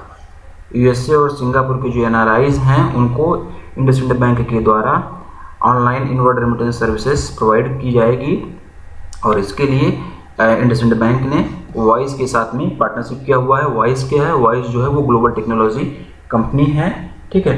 बाकी बैंक का जो रेमिटेंस सर्विस प्लेटफॉर्म है, थोड़ा सा प्रोसेसिंग मतलब क्या होगा कि जो ये इंडसइंड बैंक का रेमिटेंस सर्विस प्लेटफॉर्म है उसको वाइस प्लेटफॉर्म के साथ में इंटीग्रेट कर दिया जाएगा, ठीक है ना। तो इस तरीके से फिर इनको रेमिटेंस वाली सर्विसेज मिलेंगी। प्रोसेसिंग हम लोग नहीं जाएंगे, वो इनका टेक्निकल पार्ट है, किस तरीके से ये सर्विसेज देंगे ये जानना हमारे लिए ज़रूरी नहीं। हमको तो बस इतना जानना है कि इंडसइंड बैंक जानना है, वॉइस जानना है, USA जानना है और सिंगापुर जानना है इस क्वेश्चन से संबंधित। बस इसके बाद हमारा काम हो जाने वाला है। इंडसइंड बैंक की यहाँ पर बात हुई है तो इसका हेडक्वार्टर कहाँ पर हो जाएगा? मुंबई महाराष्ट्र में इसका हेडक्वार्टर हो जाएगा और सुमंत कटपालिया जी जो हैं वो इसके क्या हो जाएंगे? MD एंड CEO हो जाएंगे। बाकी बैंकों के बारे में आप लोग ये सारी चीज़ें रिकॉल करोगे। Who has recently been reappointed as the MD and CEO of the Equitas Small Finance Bank for a 3-year term with effect from 23rd of July 2023 by the RBI? हाल ही में RBI द्वारा 23 जुलाई 2023 से प्रभावी 3 साल के कार्यकाल के लिए इक्विटास स्मॉल फाइनेंस बैंक के MD और CEO के रूप में किसे फिर से नियुक्त किया गया है? ये इसमें पूछा गया है और ऑप्शंस आप लोगों के सामने हैं। इसका जो आंसर हो जाएगा Vasudevan PN, option number A। Option number A Vasudevan PN इसका आंसर हो जाएगा। ऑप्शन देखो किस तरीके से कन्फ्यूजन बनाए जाते हैं, Vasudevan PN, Vasudevan NP, Vasudevan PP, Vasudevan NN, ये पूरा परम्यूटेशन एंड कॉम्बिनेशन PNC इसमें लगा दिया गया है, PNN PP PNN वाला, ठीक है ना।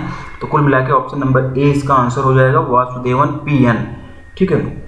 और इनका पूरा नाम पहले हम लोग जान लेते हैं तब हमको चीज़ें याद रहेंगी। वासुदेवन PN का पूरा नाम हो जाता है वासुदेवन पथानगी नरसिम्हन। वासुदेवन पथानगी नरसिम्हन इनका ये पूरा नाम हो जाता है, ठीक है। और इन्हीं को अभी हाल ही में RBI के द्वारा इक्विटास स्मॉल फाइनेंस बैंक के MD एंड CEO के रूप में फिर से रीअपॉइंट किया गया, मतलब कि ये पहले से ही थे और अगले 3 सालों के लिए इनका कार्यकाल रहेगा। इनका कार्यकाल 23 जुलाई 2023 से प्रभावी हो जाएगा, ठीक है। कुछ इन्फॉर्मेशन आपको क्वेश्चन से मिलती हैं, कुछ इन्फॉर्मेशन आपको कहाँ से मिलती हैं? ऑप्शन से मिलती हैं। कुछ इन्फॉर्मेशन आपको जो एक्सप्लेनेशन बताता हूँ मैं वहाँ से मिलते हैं। तो क्वेश्चन वगैरह को ध्यान से आप लोग सुना करो। इक्विटास स्मॉल फाइनेंस बैंक की बात हो रही है। इसका इस्टेब्लिशमेंट ईयर जो है वो 2016 है। 2016 में इसकी स्थापना हुई थी। 5 सितंबर 2016 में इसकी स्थापना की गई थी। इसकी टैगलाइन की अगर हम लोग बात करेंगे तो here your money works toward better society. फिर से सुन लो, here your money works towards better society, ये इसकी क्या हो जाएगी? टैगलाइन हो जाएगी। हेडक्वार्टर मैंने नहीं बताया है, ये आप लोगों के ऊपर छोड़ रहा हूँ, ये आप लोगों को पता होगा ऐसी मैं उम्मीद करता हूँ। Who has recently been selected as the next chairman and managing director यानी कि CMD of general insurance corporation of India GICRE by the financial services institutions bureau FSIB, ठीक है। वित्तीय सेवा संस्थान ब्यूरो FSIB द्वारा हाल ही में भारतीय सामान्य बीमा निगम GICRE के अगले अध्यक्ष और प्रबंध निदेशक यानी कि CMD के रूप में किसे चुना गया है? ये इसमें पूछा गया है। ऑप्शंस आप लोगों के सामने हैं और इसका जो आंसर हो जाएगा Ramaswamy Narayanan, option number B। Ramaswamy Narayanan, option number B is the right answer. Option number B जो है ये इसका सही उत्तर हो जाएगा। ऑप्शन कंफ्यूजिंग भी दिए जाते हैं, तो इस तरीके से आप लोग सुनते समझते हुए चलना। एक तरीके से यहाँ पे क्वेश्चन और फ्रेम किया जा सकता है कि रामास्वामी नारायणन ने किसको रिप्लेस किया? तो इन्होंने देवेश श्रीवास्तव जी को रिप्लेस किया। ऑप्शन नंबर A यही दिया गया है। देवेश श्रीवास्तव जी को इन्होंने रिप्लेस किया हुआ है, ठीक है। और ये वर्तमान में सीएमडी हैं। देवेश श्रीवास्तव जी जो हैं वो अभी वर्तमान में जीआईसी के सीएमडी हैं और अब इनको रामास्वामी नारायणन द्वारा रिप्लेस कर दिया जा रहा है। और रामास्वामी नारायणन की बात करेंगे तो ये वर्तमान में अभी जीआईसी में ही जनरल मैनेजर हैं, ठीक है ना। ये जीआईसी में ही अभी जनरल मैनेजर हैं। अब इनको प्रमोट करके सीएमडी बनाया जा रहा है, ठीक है। 2 साल के लिए इनका कार्यकाल होगा। स्वामी जी का, रामास्वामी नारायणन जी का जो कार्यकाल होगा वो 2 साल के लिए इनका कार्यकाल होगा। 2 इयर्स के लिए इनका कार्यकाल होगा। सितंबर 2025 में ये रिटायर होंगे, यानी कि सितंबर 2025 में ये रिटायर होंगे। और देवेश जी जो हैं वो देवेश श्रीवास्तव जी जो हैं ये अभी सितंबर 2023 में रिटायर होंगे। ये सितंबर 2023 में रिटायर हो जाएंगे और उसके बाद से ही रामास्वामी नारायणन जी का कार्यकाल प्रभावी हो जाएगा। 2 साल के लिए कार्यकाल रहेगा, तो सितंबर 2023 से सितंबर 2025 तक इनका कार्यकाल रहेगा, ठीक है। तो मैक्सिमम पॉसिबल एग्जाम ओरिएंटेड चीज़ें आप लोगों को यहाँ पर बताई गई। यहाँ पर एक टर्म यूज हुआ था, एक बात, एक इंस्टीट्यूशंस की जिक्र हुआ था, फाइनेंशियल सर्विस इंस्टीट्यूशंस ब्यूरो। ये आपके दिमाग में आना चाहिए था कि क्या है। हालांकि पहले मैंने पढ़ाया है, क्या है ये आप लोग अपना दिमाग लगाओ, नहीं तो फिर आगे मैं बताता हूँ कि क्या है। कुछ इससे चीज़ें याद कर पा रहे हो कि नहीं, क्या है ये, क्या काम करता है, ठीक है। अगले क्वेश्चन की तरफ बढ़ते हैं। Who has recently been selected as the next chairman and managing director (CMD) of the National Insurance Company Limited यानी कि NICL by the Financial Services Institutions Bureau FSIB। हाल ही में वित्तीय सेवा संस्थान ब्यूरो FSIB द्वारा राष्ट्रीय बीमा कंपनी लिमिटेड के अगले अध्यक्ष और प्रबंध निदेशक यानी कि सीएमडी के रूप में किसे चुना गया है, ये इसमें पूछा गया है। पिछले क्वेश्चन से मिलता जुलता ही ये क्वेश्चन है और इसका जो आंसर हो जाएगा Rajeshwari Singh Muni, option number C. Option number C is the right answer. Option number C जो है ये इसका सही उत्तर हो जाएगा, ठीक है। ये इसका सही उत्तर हो जाएगा, option number C, Rajeshwari Singh Muni. और इन्होंने किसको रिप्लेस किया, ये मतलब किसको रिप्लेस करेंगी, किसको सक्सीड करेंगी, तो ये सुचिता गुप्ता जी को सक्सीड करेंगी। वहाँ पर बात किसी और की हुई थी, यहाँ पर बात हुई है NICL की। वहाँ पर जीआईसी, पिछले क्वेश्चन में GICRE की बात हुई थी, बाकी पूरा क्वेश्चन सेम था। यहाँ पर NICL यहाँ पर चेंज कर दिया गया है, बाकी पूरा क्वेश्चन सेम है, ठीक है ना। तो इसका जो आंसर हो जाएगा राजेश्वरी सिंह मुनी। और ये जो सक्सीड करेंगे, जो जिसको रिप्लेस करेंगे, उनका नाम होगा सुचिता गुप्ता, ठीक है। और ये जो ये राजेश्वरी सिंह मुनी जी हैं ये अभी वर्तमान में यूनाइटेड इंडिया इंश्योरेंस में जनरल मैनेजर एंड डायरेक्टर हैं, जनरल मैनेजर एंड डायरेक्टर के रूप में काम कर रही हैं। और सुचिता गुप्ता जी की अगर हम लोग बात करेंगे तो सुचिता गुप्ता जी जो हैं वो अगस्त 2023 सुचिता गुप्ता जी जो हैं वो अगस्त 2023 में रिटायर होंगी और उन्हीं के रिटायर हो जाने के बाद में राजेश्वरी जी का कार्यकाल प्रारंभ हो जाएगा, ठीक है। थोड़ा सा चीज़ों को एक्सटेंड करते हैं। मैंने अभी आपसे पिछले क्वेश्चन में बात किया था फिनेंशियल सर्विसेज इंस्टीट्यूशंस ब्यूरो क्या है, ये जो यहाँ पर FSIB लिखा है क्या है ये, इसके बारे में थोड़ा सा जान लेते हैं। पहले तो पढ़ाया हुआ है लेकिन थोड़ा सा इसके बारे में हम लोग यहाँ पर अभी जानेंगे, ठीक है। तो जो ये financial service institutions bureau FSIB है, इसने जो है बैंक्स बोर्ड ब्यूरो यानी कि BBB को रिप्लेस किया हुआ है। बैंक्स बोर्ड ब्यूरो को रिप्लेस करके FSIB का गठन किया गया था और 1 जुलाई 2022 1 जुलाई 2022 1 जुलाई 2022 से ये प्रभावी तरीके से अपना काम कर रहा है। FSIB काम क्या करता है, what is the work of FSIB, ठीक है। तो ये काम क्या करता है, तो बेसिकली ये होल टाइम डायरेक्टर्स की, नॉन एग्जीक्यूटिव चेयरपर्सन्स की या फिर दूसरे फिनेंशियल इंस्टीट्यूशंस जैसे कि पब्लिक सेक्टर बैंक हो गए या फिर दूसरे कोई पब्लिक फिनेंशियल इंस्टीट्यूशंस हो गए, उनके बोर्ड ऑफ डायरेक्टर की, इन सब के अपॉइंटमेंट का ये काम करता है, ठीक है। नियुक्तियों का काम ये बेसिकली करता है FSIB, ठीक है। तो एक मोटा मोटा ओवरव्यू दिया, इससे चीज़ें आप लोगों को समझ में आएंगी। डेट आप लोग याद रखना, किसको रिप्लेस किया गया था ये याद रखना, काम क्या करता है ये आपको बता ही दिया गया। इस क्वेश्चन का आंसर ऑप्शन नंबर सी हो जाएगा। आगे बढ़ते हैं। Ex-RBI Deputy Governor N.S. Viswanathan has recently been appointed as non-executive part-time chairman of which bank for a period of 3 years. RBI के पूर्व डिप्टी गवर्नर N.S. विश्वनाथन को हाल ही में 3 साल की अवधि के लिए किस बैंक के गैर कार्यकारी अंशकालिक अध्यक्ष के रूप में नियुक्त किया गया है, ये इसमें पूछा गया है। और इसका जो आंसर हो जाएगा axis bank, option number C. Axis bank, option number C जो है वो इसका आंसर हो जाएगा। वन लाइनर ही करेंगे। एन एस विश्वनाथन का नाम याद रखना, एक्स आरबीआई डिप्टी गवर्नर थे एक्सिस बैंक का। इनको non executive part time chairman 3 साल के लिए अभी अपॉइंट किया गया है। Which insurance company has recently acquired 2.99% equity stake in Capital Small Finance Bank? ठीक है, किस बीमा कंपनी ने हाल ही में कैपिटल स्मॉल फाइनेंस बैंक में 2.99% की इक्विटी हिस्सेदारी हासिल की है, ये इसमें पूछा गया है। इसका जो आंसर हो जाएगा max life insurance, option number D. Option number D max life insurance इसका आंसर हो जाएगा। ठीक है, 49.50 करोड़ रुपीज़ में ये 2.99% हिस्सेदारी खरीदी गई है।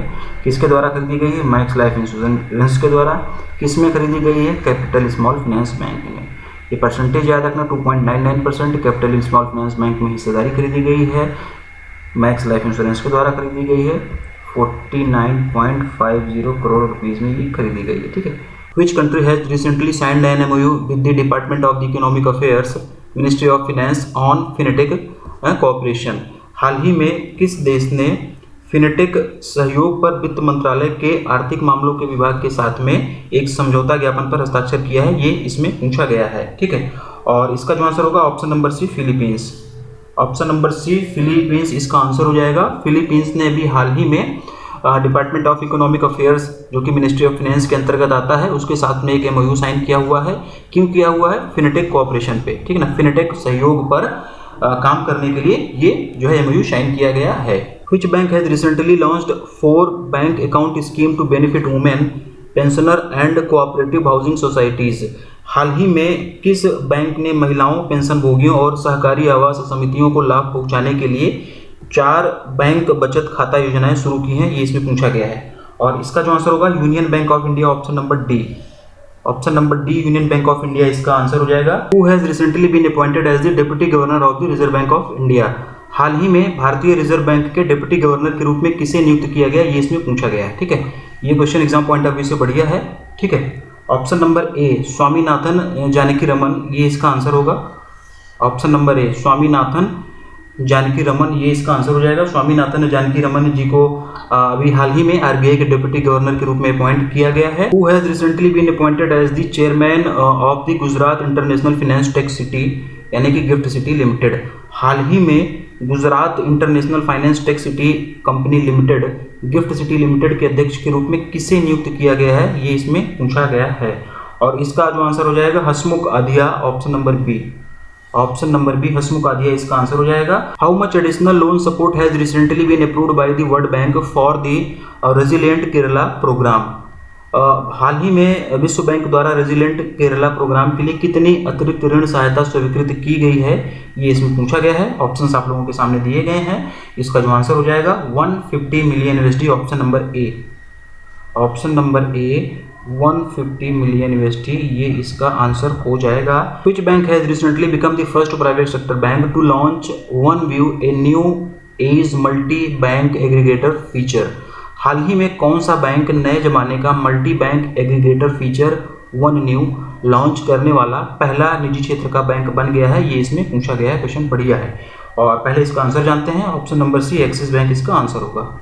Option number C axis bank इसका आंसर हो जाएगा। OneView ये याद रखना। As per the Fitch ratings what is the India's projected GDP for financial year 24? Fitch rating के अनुसार फाइनेंशियल ईयर 2024 के लिए भारत की अनुमानित GDP क्या है, ये इसमें पूछा गया है। और इसका जो आंसर होगा 6.3%, ऑप्शन नंबर सी। बस इतना ही रहेगा, वन लाइनर ही रहेगा। पहले ये अनुमान 6% का हुआ करता था, लेकिन नया अनुमान 6.3% का है और आप लोगों के एग्जाम तक हो सकता है 2 बार और ये बदल जाए। In order to improve transport connectivity in Bihar, how much loan has recently been approved by the Asian development bank?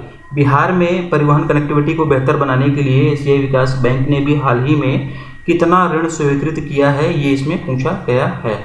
Options भी आप लोगों के सामने दिए गए हैं। 295 million USD, option number B जो है वो इसका आंसर होगा। 295 मिलियन USD, ये इसका आंसर हो जाएगा। In order to promote the growth of self help groups in Tamil Nadu, which bank has recently signed an MOU with the Tamil Nadu state rural livelihood mission TNSRLM? Tamil Nadu में स्वयं सहायता समूहों के विकास को बढ़ावा देने के लिए किस बैंक ने हाल ही में तमिलनाडु राज्य ग्रामीण आजीविका मिशन के साथ एक समझौता ज्ञापन पर हस्ताक्षर किया है, ये इसमें पूछा गया है। ऑप्शन में ये बहुत सारी बैंकें दी गई हैं। Indian overseas bank option number ए इसका आंसर हो जाएगा। बस इतना ही जानना है, इसमें बहुत ज़्यादा डीप में जाने की जरूरत नहीं है। In order to offer customised banking products which bank has recently partnered with the Manipal technologies limited MTL, यानी कि अनुकूलित बैंकिंग उत्पादों की पेशकश करने के लिए किस बैंक ने हाल ही में मणिपाल टेक्नोलॉजीज लिमिटेड के साथ में एक साझेदारी की है, ये इसमें जो है पूछा गया है। ऑप्शंस जो है वो आप लोगों के सामने दिए गए हैं और इसका जो आंसर हो जाएगा Indian bank, option number B. ठीक है, option number B Indian bank इसका आंसर हो जाएगा। इंडियन बैंक ने भी हाल ही में मणिपाल टेक्नोलॉजीज लिमिटेड के साथ में एक पार्टनरशिप किया हुआ है। क्यों किया हुआ है? To offer customised banking products, customised banking products को ऑफर करने के लिए अपने ग्राहकों को, ये इसमें पूछा गया है। ठीक है, और इसके तहत में रूरल एरियाज में बैंकिंग प्रोडक्ट्स जो है वो ऑफर किए जाएंगे। कॉर्पोरेट बिजनेस करेस्पॉन्डेंट्स, कॉर्पोरेट बिजनेस करेस्पॉन्डेंट्स, ठीक है, नेटवर्क डेवलप किया जाएगा इसके माध्यम से। अन्य राज्यों में भी बैंकिंग सेवाओं का विस्तार किया जाएगा इसके तहत में। मुख्यतः मेन रूप से उत्तर प्रदेश, तमिलनाडु, छत्तीसगढ़, केरला, महाराष्ट्र, हरियाणा और पंजाब, इन राज्यों में फोकस किया जाएगा। ठीक है, तो option number B Indian bank जो है वो इसका आंसर हो जाएगा। चेन्नई तमिलनाडु, ठीक है, चेन्नई तमिलनाडु में जो है इसका हेडक्वार्टर हो जाएगा। ठीक है ना। शांतिलाल जैन ये इसके कौन हो जाएंगे? MD एंड CEO हो जाएंगे। और अगर हम लोग बात करें तो योर ओन बैंक, ये इसकी टैगलाइन हो जाएगी।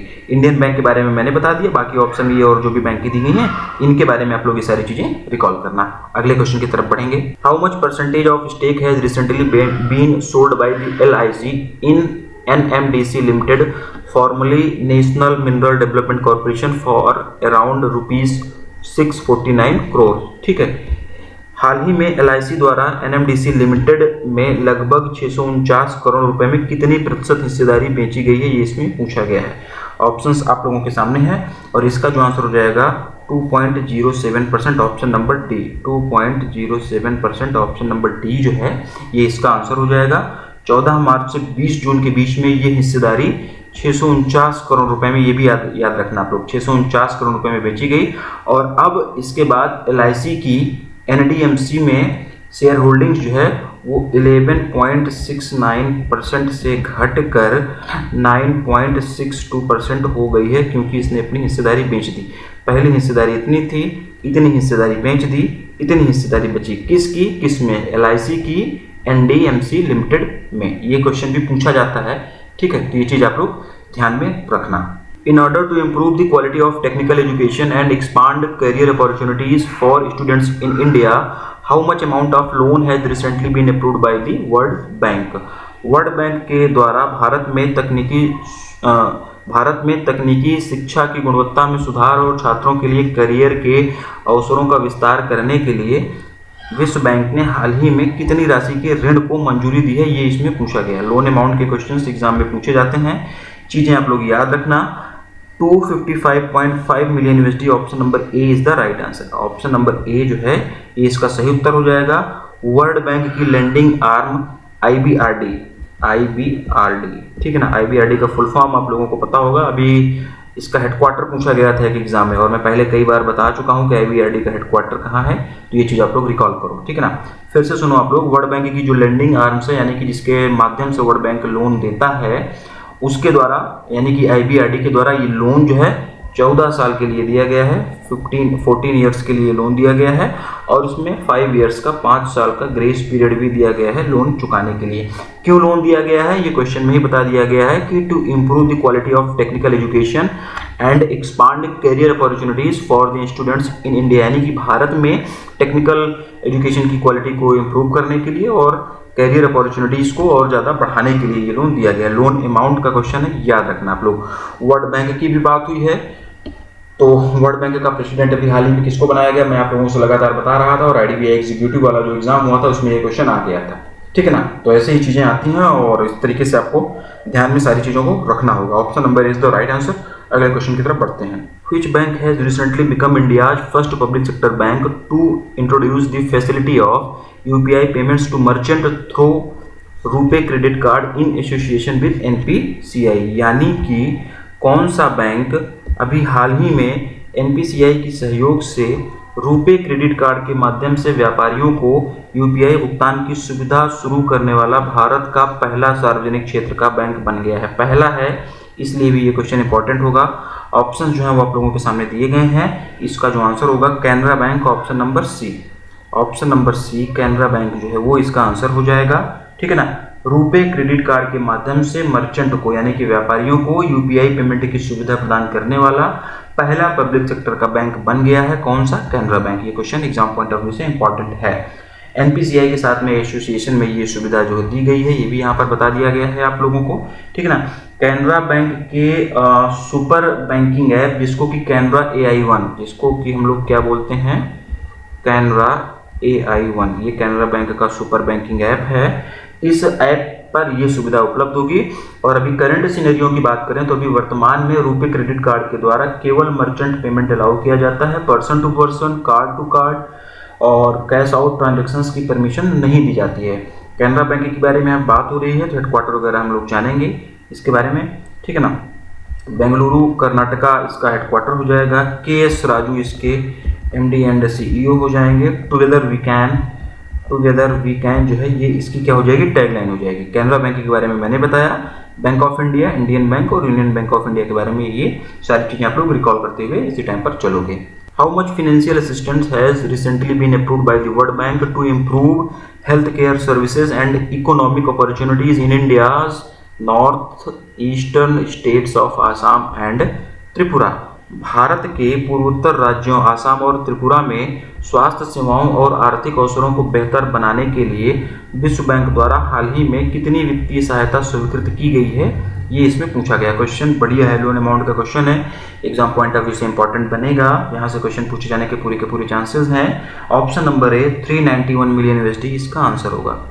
ऑप्शन नंबर ए 391 मिलियन USD ये इसका आंसर हो जाएगा। यहाँ पर दो राज्यों की बात हुई है तो ये जो 391 वाला अमाउंट है ये दोनों राज्यों को मिलाकर दिया गया है, यानी कि आसाम और त्रिपुरा दोनों को दिया गया है।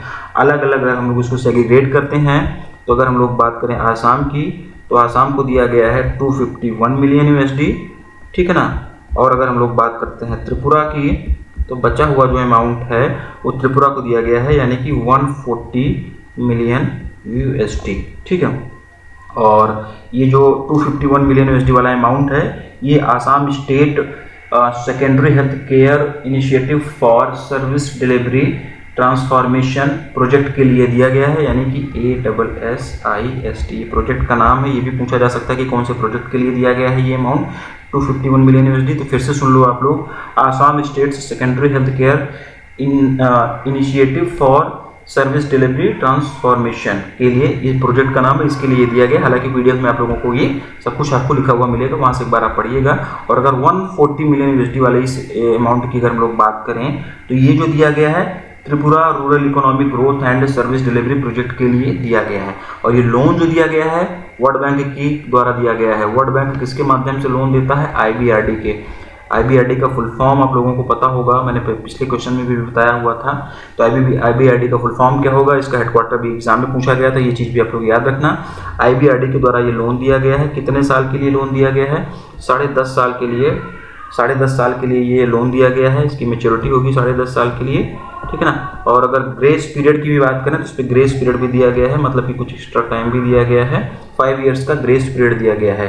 और यहीं पर थोड़ा सा एक्सटेंड करते हैं, उसके लिए मैंने अलग से क्वेश्चन नहीं फ्रेम किया, कुछ और चीज़ें आप लोगों को बतानी है, लोन अमाउंट से संबंधित हैं। ठीक है ना। तो 300 मिलियन USD का अमाउंट आप लोग याद रखो। पहले तो 300 मिलियन USD नोट डाउन कर लेना इसको। 300 मिलियन USD का लोन छत्तीसगढ़ में, ठीक है ना, 300 मिलियन USD का लोन छत्तीसगढ़ में एजुकेशन को इम्प्रूव करने के लिए वर्ल्ड बैंक के द्वारा ही दिया गया था अभी। ठीक ना, यानी कि IBRD के द्वारा दिया गया था। त्रिपुरा आसाम में दिया गया है। क्यों दिया गया? हेल्थ केयर सर्विस और इकोनॉमिक अपॉर्चुनिटीज को इम्प्रूव करने के लिए। इसके साथ साथ यानी कि इस 391 मिलियन USD के साथ साथ में और 300 मिलियन USD का लोन दिया गया है। और ये किसको दिया गया है? ये छत्तीसगढ़ को दिया गया है। इसके लिए मैंने अलग से क्वेश्चन फ्रेम नहीं किया, चीजें ये भी इंपॉर्टेंट है, नोट डाउन करना आप लोग। 300 मिलियन यूएसडी का लोन जो है वो छत्तीसगढ़ में एजुकेशन इंप्रूव करने के लिए वर्ल्ड बैंक की लेंडिंग आर्म IBRD के द्वारा दिया गया है। और ये जो 300 मिलियन का यूएसडी का लोन दिया गया है ये 18.5 साल के लिए दिया गया है, 18.5 ईयर्स के लिए दिया गया है। और इसमें भी 5 साल का ग्रेस पीरियड दिया गया है कि 5 साल और एक्स्ट्रा टाइम मिलेगा, ठीक है ना। छत्तीसगढ़ के गवर्नमेंट स्कूल्स में क्वालिटी ऑफ एजुकेशन को इम्प्रूव करने के लिए ये पैसा 300 मिलियन यूएसडी यूज होगा। ध्यान से सुनते रहना, आँख कान नाक गला सब खुला रहना चाहिए। अलग से क्वेश्चन फ्रेम नहीं किया है तो बाद में ये ना लगे कि पढ़ाया नहीं गया था, ये चीज़ें फंसी नहीं, अलग से नोट डाउन कर लेना, ठीक है ना। Chhattisgarh accelerated learning for a knowledge economy operation project के लिए ये पैसा दिया गया है, जिसको कि शॉर्ट में चाक प्रोडक्ट भी हम लोग बोलते हैं। मैं लिख दे रहा हूँ, ठीक है ना। ये प्रोजेक्ट का नाम है, इस प्रोजेक्ट के लिए ये 300 मिलियन यूएसडी का अमाउंट दिया गया है, ठीक है ना। क्वेश्चन बढ़िया है एग्जाम पॉइंट ऑफ व्यू से। IBRD की मैंने बात की है, हेडक्वार्टर अभी तक आप लोगों ने कमेंट कर दिया होगा, आपको पता होगा ऐसी मैं उम्मीद करता हूँ। नहीं पता तो कमेंट करो। IBRD का फुल फॉर्म भी आप लोग कमेंट कर बताओ कि क्या होता है इसका फुल फॉर्म। साथ ही साथ में वर्ल्ड बैंक की कितनी होली ओन्ड सब्सिडरीज हैं ये भी आप लोगों को पता होना चाहिए। अगले क्वेश्चन की तरफ बढ़ते हैं। As per the recently released S&P global ratings report, what is India's forecasted GDP for the physical year 2023 to 2024। हाल ही में जारी S&P ग्लोबल रेटिंग के अनुसार वित्तीय वर्ष 2023-24 के लिए भारत की अनुमानित GDP क्या है, ये चीज़ आप लोग याद कर लेना। अब ये चेंज नहीं होगी आपके एग्जाम तक, ठीक है। ऑप्शन नंबर ए 6% इसका आंसर होगा। 6% ऑप्शन नंबर ए इसका आंसर हो जाएगा। S&P ग्लोबल रेटिंग के हिसाब से के अनुसार 2023-24 के लिए इंडिया की अनुमानित GDP जो है वो 6% रहने का अनुमान है। और 2024-25 की अगर बात करें तो इस टाइम पर 2024-25 का भी अनुमान लगाया गया है S&P ग्लोबल के द्वारा, और इस दौरान ये 6.9% रहने का अनुमान है। Who has recently been appointed as the managing director and head of DBS institutionals banking group, ठीक है। हाल ही में DBS इंस्टीट्यूशनल्स बैंकिंग ग्रुप के प्रबंध निदेशक और प्रमुख के रूप में किसे नियुक्त किया गया है, ये इसमें पूछा गया है। ऑप्शंस आप लोगों के सामने दिए गए हैं और Rajat Varma option number C is the right answer, ठीक है ना। और इन्होंने रिप्लेस किसको किया है, किसको सक्सीड किया है, ये भी पूछा जा सकता है, तो ये चीज़ें भी आप लोग याद कर लो। नीरज मित्तल, रजत वर्मा जी ने DBS इंस्टीट्यूशनल्स बैंकिंग ग्रुप के मैनेजिंग डायरेक्टर के रूप में नीरज मित्तल जी को सक्सीड किया हुआ है। When was the International Micro, Small and Medium Sized Enterprises MSME Days 2023 observed across the globe by the United Nations? संयुक्त राष्ट्र द्वारा दुनिया भर में अंतर्राष्ट्रीय सूक्ष्म लघु और मध्यम आकार के उद्यम दिवस 2023 कब मनाया गया है। कुल मिलाकर ये पूछा गया है कि MSME day, international MSME day 2023 कब मनाया गया है, इसमें पूछा गया है। ऑप्शंस आप लोगों के सामने दिए गए हैं। 27 जून 2023 इसका आंसर होगा, ऑप्शन नंबर डी। ध्यान रखना ये इंटरनेशनल है, किसके द्वारा मनाया जाता है ये भी पूछा जा सकता है, तो यूनाइटेड नेशंस के द्वारा ये मनाया जाता है, ये भी इसमें दिया गया है, पढ़ाया गया है आप लोगों को, ये भी याद रखना। 27 जून 2023 ये आप लोग याद रखना, ठीक है ना। और इस बार 27 जून 2023 को इसकी 6th एनिवर्सरी थी, ठीक है ना। इसकी 6th एनिवर्सरी थी, किसकी 6th एनिवर्सरी थी, इंटरनेशनल MSME डेज की। इस बार 27 जून 2023 को 6वीं वर्षगांठ थी।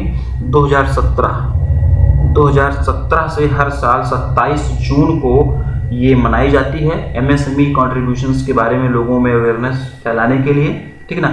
और इंटरनेशनल MSME डे यानी कि 27 जून 2023 की संध्या पर भारत सरकार के मिनिस्ट्री ऑफ MSMEs के द्वारा उद्यमी भारत MSME डे सेलिब्रेट किया गया। ये चीज़ भी ध्यान रखना, ये चीज़ भी सुनना आप लोग। फिर से मैं बोल रहा हूँ, 27 जून 2023 यानी कि इंटरनेशनल MSME डे के अवसर पर उसकी इवनिंग में भारत सरकार के मिनिस्ट्री ऑफ MSMEs के द्वारा उद्यमी भारत यानी कि इंटरप्राइजिंग इंडिया उद्यमी भारत MSME डे सेलिब्रेट किया गया था। कहाँ पर सेलिब्रेट किया गया था, विज्ञान भवन न्यू दिल्ली में ये सेलिब्रेट किया गया था। इस अवसर पर MSMEs की ग्रोथ के लिए बहुत सारी इनिशिएटिव लॉन्च किए गए भारत सरकार के द्वारा। कुछ इनिशिएटिव्स की बात करेंगे, कुछ इन्फॉर्मेशन आपको PDF में भी मिलेगी, मिसलेनियस सेक्शन में भी इसकी कुछ इन्फॉर्मेशन दी जाएगी आप लोगों को, और इसी पर्टिकुलर क्वेश्चन में भी कुछ इन्फॉर्मेशन आप लोगों को दी जाएगी। तो क्या क्या इनिशिएटिव लॉन्च किए गए थे, कुछ चीज़ें हम लोग यहाँ पर पढ़ लेते हैं, लिख लेते हैं, ठीक है ना। चैंपियंस 2.0 पोर्टल लॉन्च किया गया इस अवसर पर। जियो टैगिंग के लिए मोबाइल ऐप लॉन्च किया गया इस अवसर पर। MSME आइडिया हैकाथॉन 2.0 का रिजल्ट अनाउंस किया गया। साथ ही साथ में महिला उद्यमियों के लिए, वुमेन एंटरप्रेन्योर्स के लिए MSME आइडिया हैकाथॉन 3.0 भी लॉन्च किया गया इस अवसर पर। Next, in order to offer customised insurance product to micro small and medium enterprises in India which insurance company has recently partnered with Active AI. ठीक है, भारत में सूक्ष्म, लघु और मध्यम उद्यमों को अनुकूलित बीमा उत्पाद पेश करने के लिए किस बीमा कंपनी ने हाल ही में एक्टिव.ai के साथ में साझेदारी की है, ये इसमें पूछा गया है। ऑप्शंस आप लोगों के सामने दिए गए हैं और इसका जो आंसर हो जाएगा Kotak Mahindra general insurance, option number C. Kotak Mahindra general insurance, option number C इसका आंसर हो जाएगा। एक्टिव.ai से संबंधित बहुत सारे क्वेश्चंस आप लोगों को पढ़ा दिए गए हैं। एक अलग से पेज बनाकर एक्टिव.ai के बारे में लिख लेना, क्योंकि ये भी पूछा जा सकता है कि किस कंपनी ने एक्टिव.ai के साथ में पार्टनरशिप नहीं किया। तो नहीं किया आप तभी बता पाएंगे जब किसने किया है ये आपको पता होगा। तो इसके लिए एक अलग से पेज बनाकर चीज़ों को आप लोग लिख लेना, एग्जाम में कोई गलती का चांसेस ना रह जाए। Kotak Mahindra general insurance, option number C इसका आंसर होगा। मुंबई महाराष्ट्र में इसका हेडक्वार्टर हो जाएगा। सुरेश अग्रवाल ये इसके MD एंड CEO हो जाएंगे। RBI has recently cancelled the license of which cooperative bank and allowed it to operate as NBFC। हाल ही में RBI ने किस सहकारी बैंक का लाइसेंस रद्द कर दिया और उसे NBFC के रूप में काम करने की अनुमति दे दी है, ये इसमें पूछा गया है। इसका भी आंसर आप लोगों, इसका भी ऑप्शन आप लोगों के सामने दिया गया है और इसका जो आंसर हो जाएगा ऑप्शन नंबर ए, Mahalakshmi cooperative bank. Mahalakshmi cooperative bank इसका आंसर हो जाएगा। धारवाड़ कर्नाटका बेस्ड ये कोऑपरेटिव बैंक है। ठीक है, और इसका अभी जो लाइसेंस है वो RBI के द्वारा कैंसिल कर दिया गया। हालांकि इसको एज NBFC के रूप में काम करने की परमिशन RBI के द्वारा दी गई है। इमीडिएटली इसे, यानी कि महालक्ष्मी कोऑपरेटिव बैंक को इमीडिएटली सारी की सारी बैंकिंग एक्टिविटी बंद करने का आदेश दिया है RBI ने। तो ऑप्शन नंबर ए इसका आंसर होगा। Which of the following credit bureaus is not recently fined by the RBI for non-compliance with the Credit Information Companies Regulation Act 2005 and Credit Information Companies Rule 2006?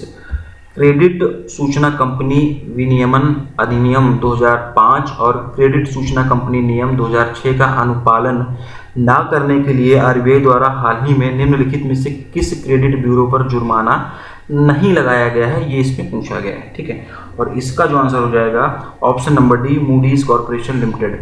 Moody's corporation limited पर अभी जो है RBI के द्वारा जुर्माना नहीं लगाया गया है, यानी कि बाकी ये जो ऑप्शंस में 3 और अब दिए गए हैं इन पर जुर्माना लगाया गया है। जुर्माना क्यों लगाया गया है ये इसमें दिया गया है, for non compliance with the credit information companies act and credit information companies rule, यानी कि क्रेडिट सूचना कंपनी अधिनियम 2005 और क्रेडिट सूचना कंपनी नियम 2006 का अनुपालन नहीं करने के कारण इन तीनों पर जो है जुर्माना लगाया गया है। तीनों पर नहीं, एक्चुअली में टोटल 4 क्रेडिट ब्यूरोज पर फाइन लगाया गया है। 3 आपके ऑप्शन में है, चौथा मैं अभी आपको बताऊंगा। ठीक है, RBI के द्वारा अभी हाल ही में सभी 4 क्रेडिट ब्यूरोज पर फाइन लगाया गया है, सभी के सभी। ठीक है ना, और क्यों लगाया गया ये क्वेश्चन में बता ही दिया गया। ठीक है, मूडीज पर नहीं लगाया गया है, बाकी जो ऑप्शन में 3 और नाम दिए गए हैं इन पे लगाया गया है। किस पे कितना जुर्माना लगाया गया है वो भी बता देता हूं, और चौथा ऑप्शन जो यहाँ पे नहीं दिया गया है वो भी मैं आपको बता देता हूं, क्योंकि टोटल 4 क्रेडिट ब्यूरोज पर RBI के द्वारा ये फाइन लगाया गया और ऐसा पहली बार हुआ है कि क्रेडिट ब्यूरोज पर RBI के द्वारा फाइन लगाया गया है। ट्रांस यूनियन सिविल लिमिटेड की अगर हम लोग बात करेंगे तो ट्रांस यूनियन सिविल लिमिटेड पर 25 लाख रुपए का जुर्माना लगाया गया। ठीक है ना, इस पर 25 लाख रुपए का जुर्माना लगाया गया। Equifax credit information services private limited की अगर हम लोग बात करेंगे तो इस पर 24.25 लाख रुपीस का जुर्माना लगाया गया। ठीक है ना, इसके साथ साथ अगर हम लोग बात करें एक्सपीरियन की, ठीक है ना, Experian credit information companies of India private limited, इसकी अगर हम लोग बात करें तो इस पर भी 24.25 लाख रुपीस का जुर्माना लगाया गया। इसके साथ साथ में जो ऑप्शन में नहीं दिया गया, मैंने आपसे बताया था कि टोटल 4 क्रेडिट ब्यूरोज हैं जिन पर RBI के द्वारा भी हाल ही में जुर्माना लगाया गया, तो 3 का ये बता दिया। चौथा जो क्रेडिट ब्यूरो है उसका नाम है Cliff high mark credit information services private limited. इस पर जो जुर्माना लगाया गया है 25.7 लाख रुपीस का जुर्माना इस पर लगाया गया है। फिर से नाम सुन लो आप लोग, Cliff high mark credit information services private limited, इस पर 25.75 लाख रुपीस का जुर्माना लगाया गया है। इसके साथ साथ इसके साथ साथ ये एक क्वेश्चन खत्म हुआ, दूसरा एक क्वेश्चन यहाँ पर मैंने और मर्ज कर दिया है, तो उसको भी आप लोग ध्यान रखना, ठीक है ना। केवाईसी डायरेक्शन का पालन ना करने के लिए भारतीय रिजर्व बैंक ने यानी कि आरबीआई ने स्टैंडर्ड चार्टर्ड बैंक पर अभी 30 लाख रुपए का जुर्माना लगाया है। ये चीज भी आप लोग याद रखना, ठीक है। अगले क्वेश्चन की तरफ बढ़ते हैं। Who has recently been appointed as the part time chairman of the Federal Bank. हाल ही में फेडरल बैंक के अंशकालिक अध्यक्ष के रूप में किसे नियुक्त किया गया है, ये इसमें पूछा गया है। ऑप्शंस जो है वो आप लोगों के सामने दिए गए हैं। एपी होटा ऑप्शन नंबर सी इसका आंसर होगा। एपी होटा ऑप्शन नंबर सी इसका आंसर हो जाएगा। 29 जून 2023 ये डेट आप लोग याद रख लेंगे। 29 जून 2023 से 14 जनवरी 2026 तक इनका कार्यकाल रहेगा, यानी कि 29 जून 2023 से 14 जून 2026 तक एपी होटा जी जो हैं वो पार्ट टाइम चेयरमैन के रूप में फेडरल बैंक के काम करेंगे। ये चीज़ भी आप लोग याद रखना। आरबीआई के साथ में इनका काम करने का लगभग 27-28 साल का इनका एक्सपीरियंस रहा है एपी होटा जी का, ठीक ना। और पेमेंट सर्विसेज और टेक्नोलॉजी में इन्होंने ज़्यादातर काम किया हुआ है, तो option number C AP Hota इसका आंसर होगा। अगले क्वेश्चन की तरफ बढ़ते हैं। The State Bank of India is going to acquire how much stake in SBI pension funds from SBI capital markets, यानी कि एसबीआई कैप्स। भारतीय state bank SBI capital markets से एसबीआई पेंशन फंड में कितनी हिस्सेदारी हासिल करने जा रहा है, ये इसमें पूछा गया है। और इसका जो आंसर होगा 20% ऑप्शन नंबर ए। 20% 20% ऑप्शन नंबर ए जो है वो इसका आंसर हो जाएगा, ठीक ना। एसबीआई की executive committee of the central board ने एसबीआई पेंशन फंड में एसबीआई कैपिटल मार्केट्स की पूरी 20% हिस्सेदारी, पूरी की पूरी हिस्सेदारी ले रहा है, पूरी की पूरी 20% की हिस्सेदारी की अधिग्रहण को मंजूरी दे दी है। और अब एसबीआई जो है वो इसका अधिग्रहण करेगा। और यहाँ पर अगर हम लोग एसबीआई कैपिटल मार्केट्स की बात करें, यानी कि एसबीआई कैप्स की बात करें, तो ये एसबीआई की होली ओन्ड सब्सिडरी है। ध्यान से देख लेना कि कौन किसमें कितना हिस्सेदारी का अधिग्रहण करने जा रहा है। State Bank of India is going to acquire how much percent stake in SBI pension funds from SBI capital markets. SBI pension fund में एसबीआई कैपिटल मार्केट की पूरी 20% की हिस्सेदारी थी, जिसको कि अब एसबीआई जो है वो यानी कि स्टेट बैंक ऑफ इंडिया अब अधिग्रहित करने जा रहा है। तो कहीं पर कोई कंफ्यूजन नहीं होना चाहिए कि कौन अधिग्रहित कर रहा है, किसकी हिस्सेदारी अधिग्रहित कर रहा है और किसमें अधिग्रहित कर रहा है, ये कंफ्यूजन अब नहीं होना चाहिए। 20% option number is the right answer. When was National Insurance Awareness Day 2023 observed across the globe? विश्व भर में राष्ट्रीय बीमा जागरूकता दिवस 2023 कब मनाया गया, ये इसमें पूछा गया है। और इसका जो आंसर हो जाएगा 28 जून 2023 option number B is the right answer. 28 जून 2023 ये इसका आंसर हो जाएगा। In order to attract investments worth rupees 1510 crores to provide jobs for approx 7,400 people, which regulatory body has recently signed an MOU with the FEMA-TN facilitating MSMEs of Tamil Nadu government. लगभग 7400 लोगों को रोजगार प्रदान करने के लिए 1510 करोड़ रुपए के निवेश को आकर्षित करने के लिए किस नियामक संस्था ने हाल ही में फेमे तमिलनाडु के साथ एक समझौता ज्ञापन पर हस्ताक्षर किया है। वन लाइनर क्वेश्चन करेंगे, बहुत ज़्यादा डीप में नहीं जाएंगे। SIDBI small industries development bank of India, यानी कि सिडबी जो है वो इसका आंसर हो जाएगा। और इन सभी के हेडक्वार्टर आप लोग इसी समय रिकॉल करोगे। थोड़ी बहुत और इन्फॉर्मेशन पीडीएफ में दे देंगे, वहाँ से आप लोग चीज़ों को पढ़ लेना। अगले क्वेश्चन की तरफ बढ़ेंगे। Which bank has recently signed an MoU with the Ministry of Culture to streamline the process and disbursal of financial assistance to veteran artist on a monthly basis under the scheme for financial assistance for veteran artist.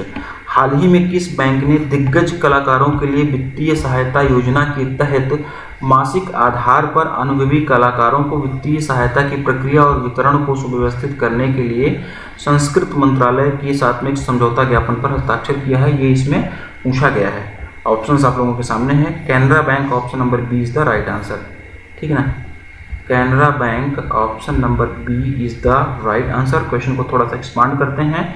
Ministry of culture की एक scheme है और इस scheme का क्या नाम है, scheme for financial assistance for veteran artist, ठीक है।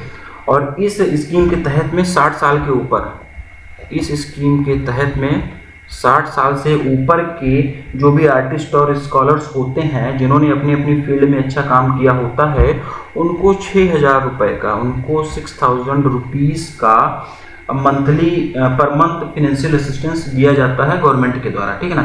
तो इस फिनेंशियल असिस्टेंस की प्रक्रिया को और ज़्यादा आसान बनाने के लिए मिनिस्ट्री ऑफ कल्चर और कैनरा बैंक ने एक MOU साइन किया है, यही इसमें पूछा गया था, ठीक है ना। तो कैनरा बैंक की यहाँ पर बात हुई है।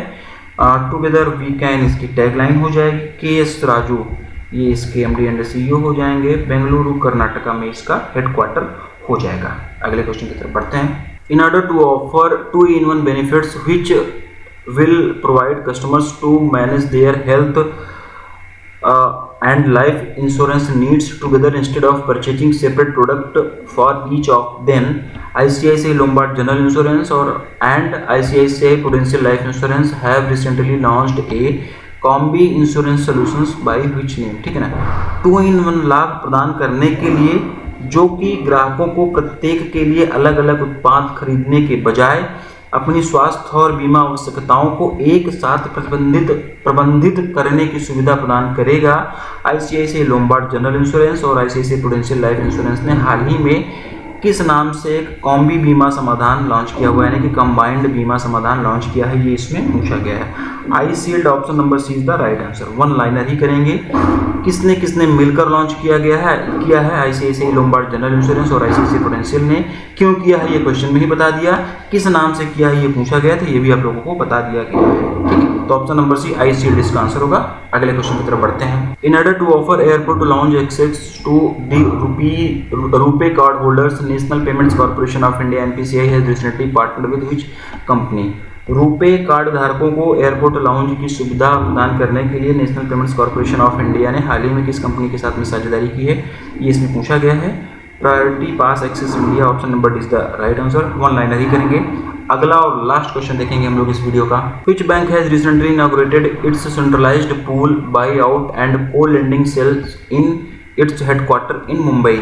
हाल ही में किस बैंक ने मुंबई स्थित अपने मुख्यालय में सेंट्रलाइज्ड पूल बाय आउट और को लेंडिंग सेल का उद्घाटन किया, ये इसमें पूछा गया है। और इसका जो आंसर हो जाएगा bank of India, option number B। Option number B bank of India इसका आंसर हो जाएगा, ठीक ना। बैंक ऑफ इंडिया ने अभी हाल ही में अपने मुंबई स्थित मुख्यालय में सेंट्रलाइज्ड पूल बाय आउट और को लेंडिंग सेल का उद्घाटन किया। यहाँ पर एक टर्म यूज हो रहा है पूल बाय आउट, ठीक ना। को लेंडिंग आपको पता होगा, पूल बाय आउट नहीं पता होगा, तो छोटा सा एक मोटा ओवरव्यू देते हैं इसका, जिससे कि चीज़ें आपको समझ में आ जाएं। बैंकिंग सेक्टर में पूल बाय आउट का मतलब ये होता है कि तत्काल भुगतान के बदले NBFCs के रिटेल पोर्टफोलियो को खरीदने का एक बेसिकली ये माध्यम होता है, एक प्रथा होती है ये, ठीक है। बैंकिंग सेक्टर में पूल बाय आउट तत्काल भुगतान के बदले NBFC के रिटेल पोर्टफोलियो को खरीदने की एक प्रथा को बोलते हैं। बैंक ऑफ इंडिया इसका आंसर होगा, option number B। Bank of India का हेडक्वार्टर मुंबई में होगा, ये क्वेश्चन में बता दिया गया है। बाकी ऑप्शन में जो भी दिया गया है इनका सबका हेडक्वार्टर कहाँ पर है ये आप लोग बताओ। जरा सा समझदार होगी, जरा सा चीज़ें पता होंगी तो आपको पता होगा कि इनका सबका हेडक्वार्टर कहाँ पर है, ठीक है। हेडक्वार्टर मैंने बताया, टैगलाइन वगैरह भी आप लोग इसी टाइम पर रिकॉल कर लेना, ठीक है ना। ये लास्ट क्वेश्चन था इस वीडियो का, जो हम लोगों ने आज कंप्लीट कर दिया है, ठीक है ना। तो चलो मिलते हैं अपने अगले वीडियो में।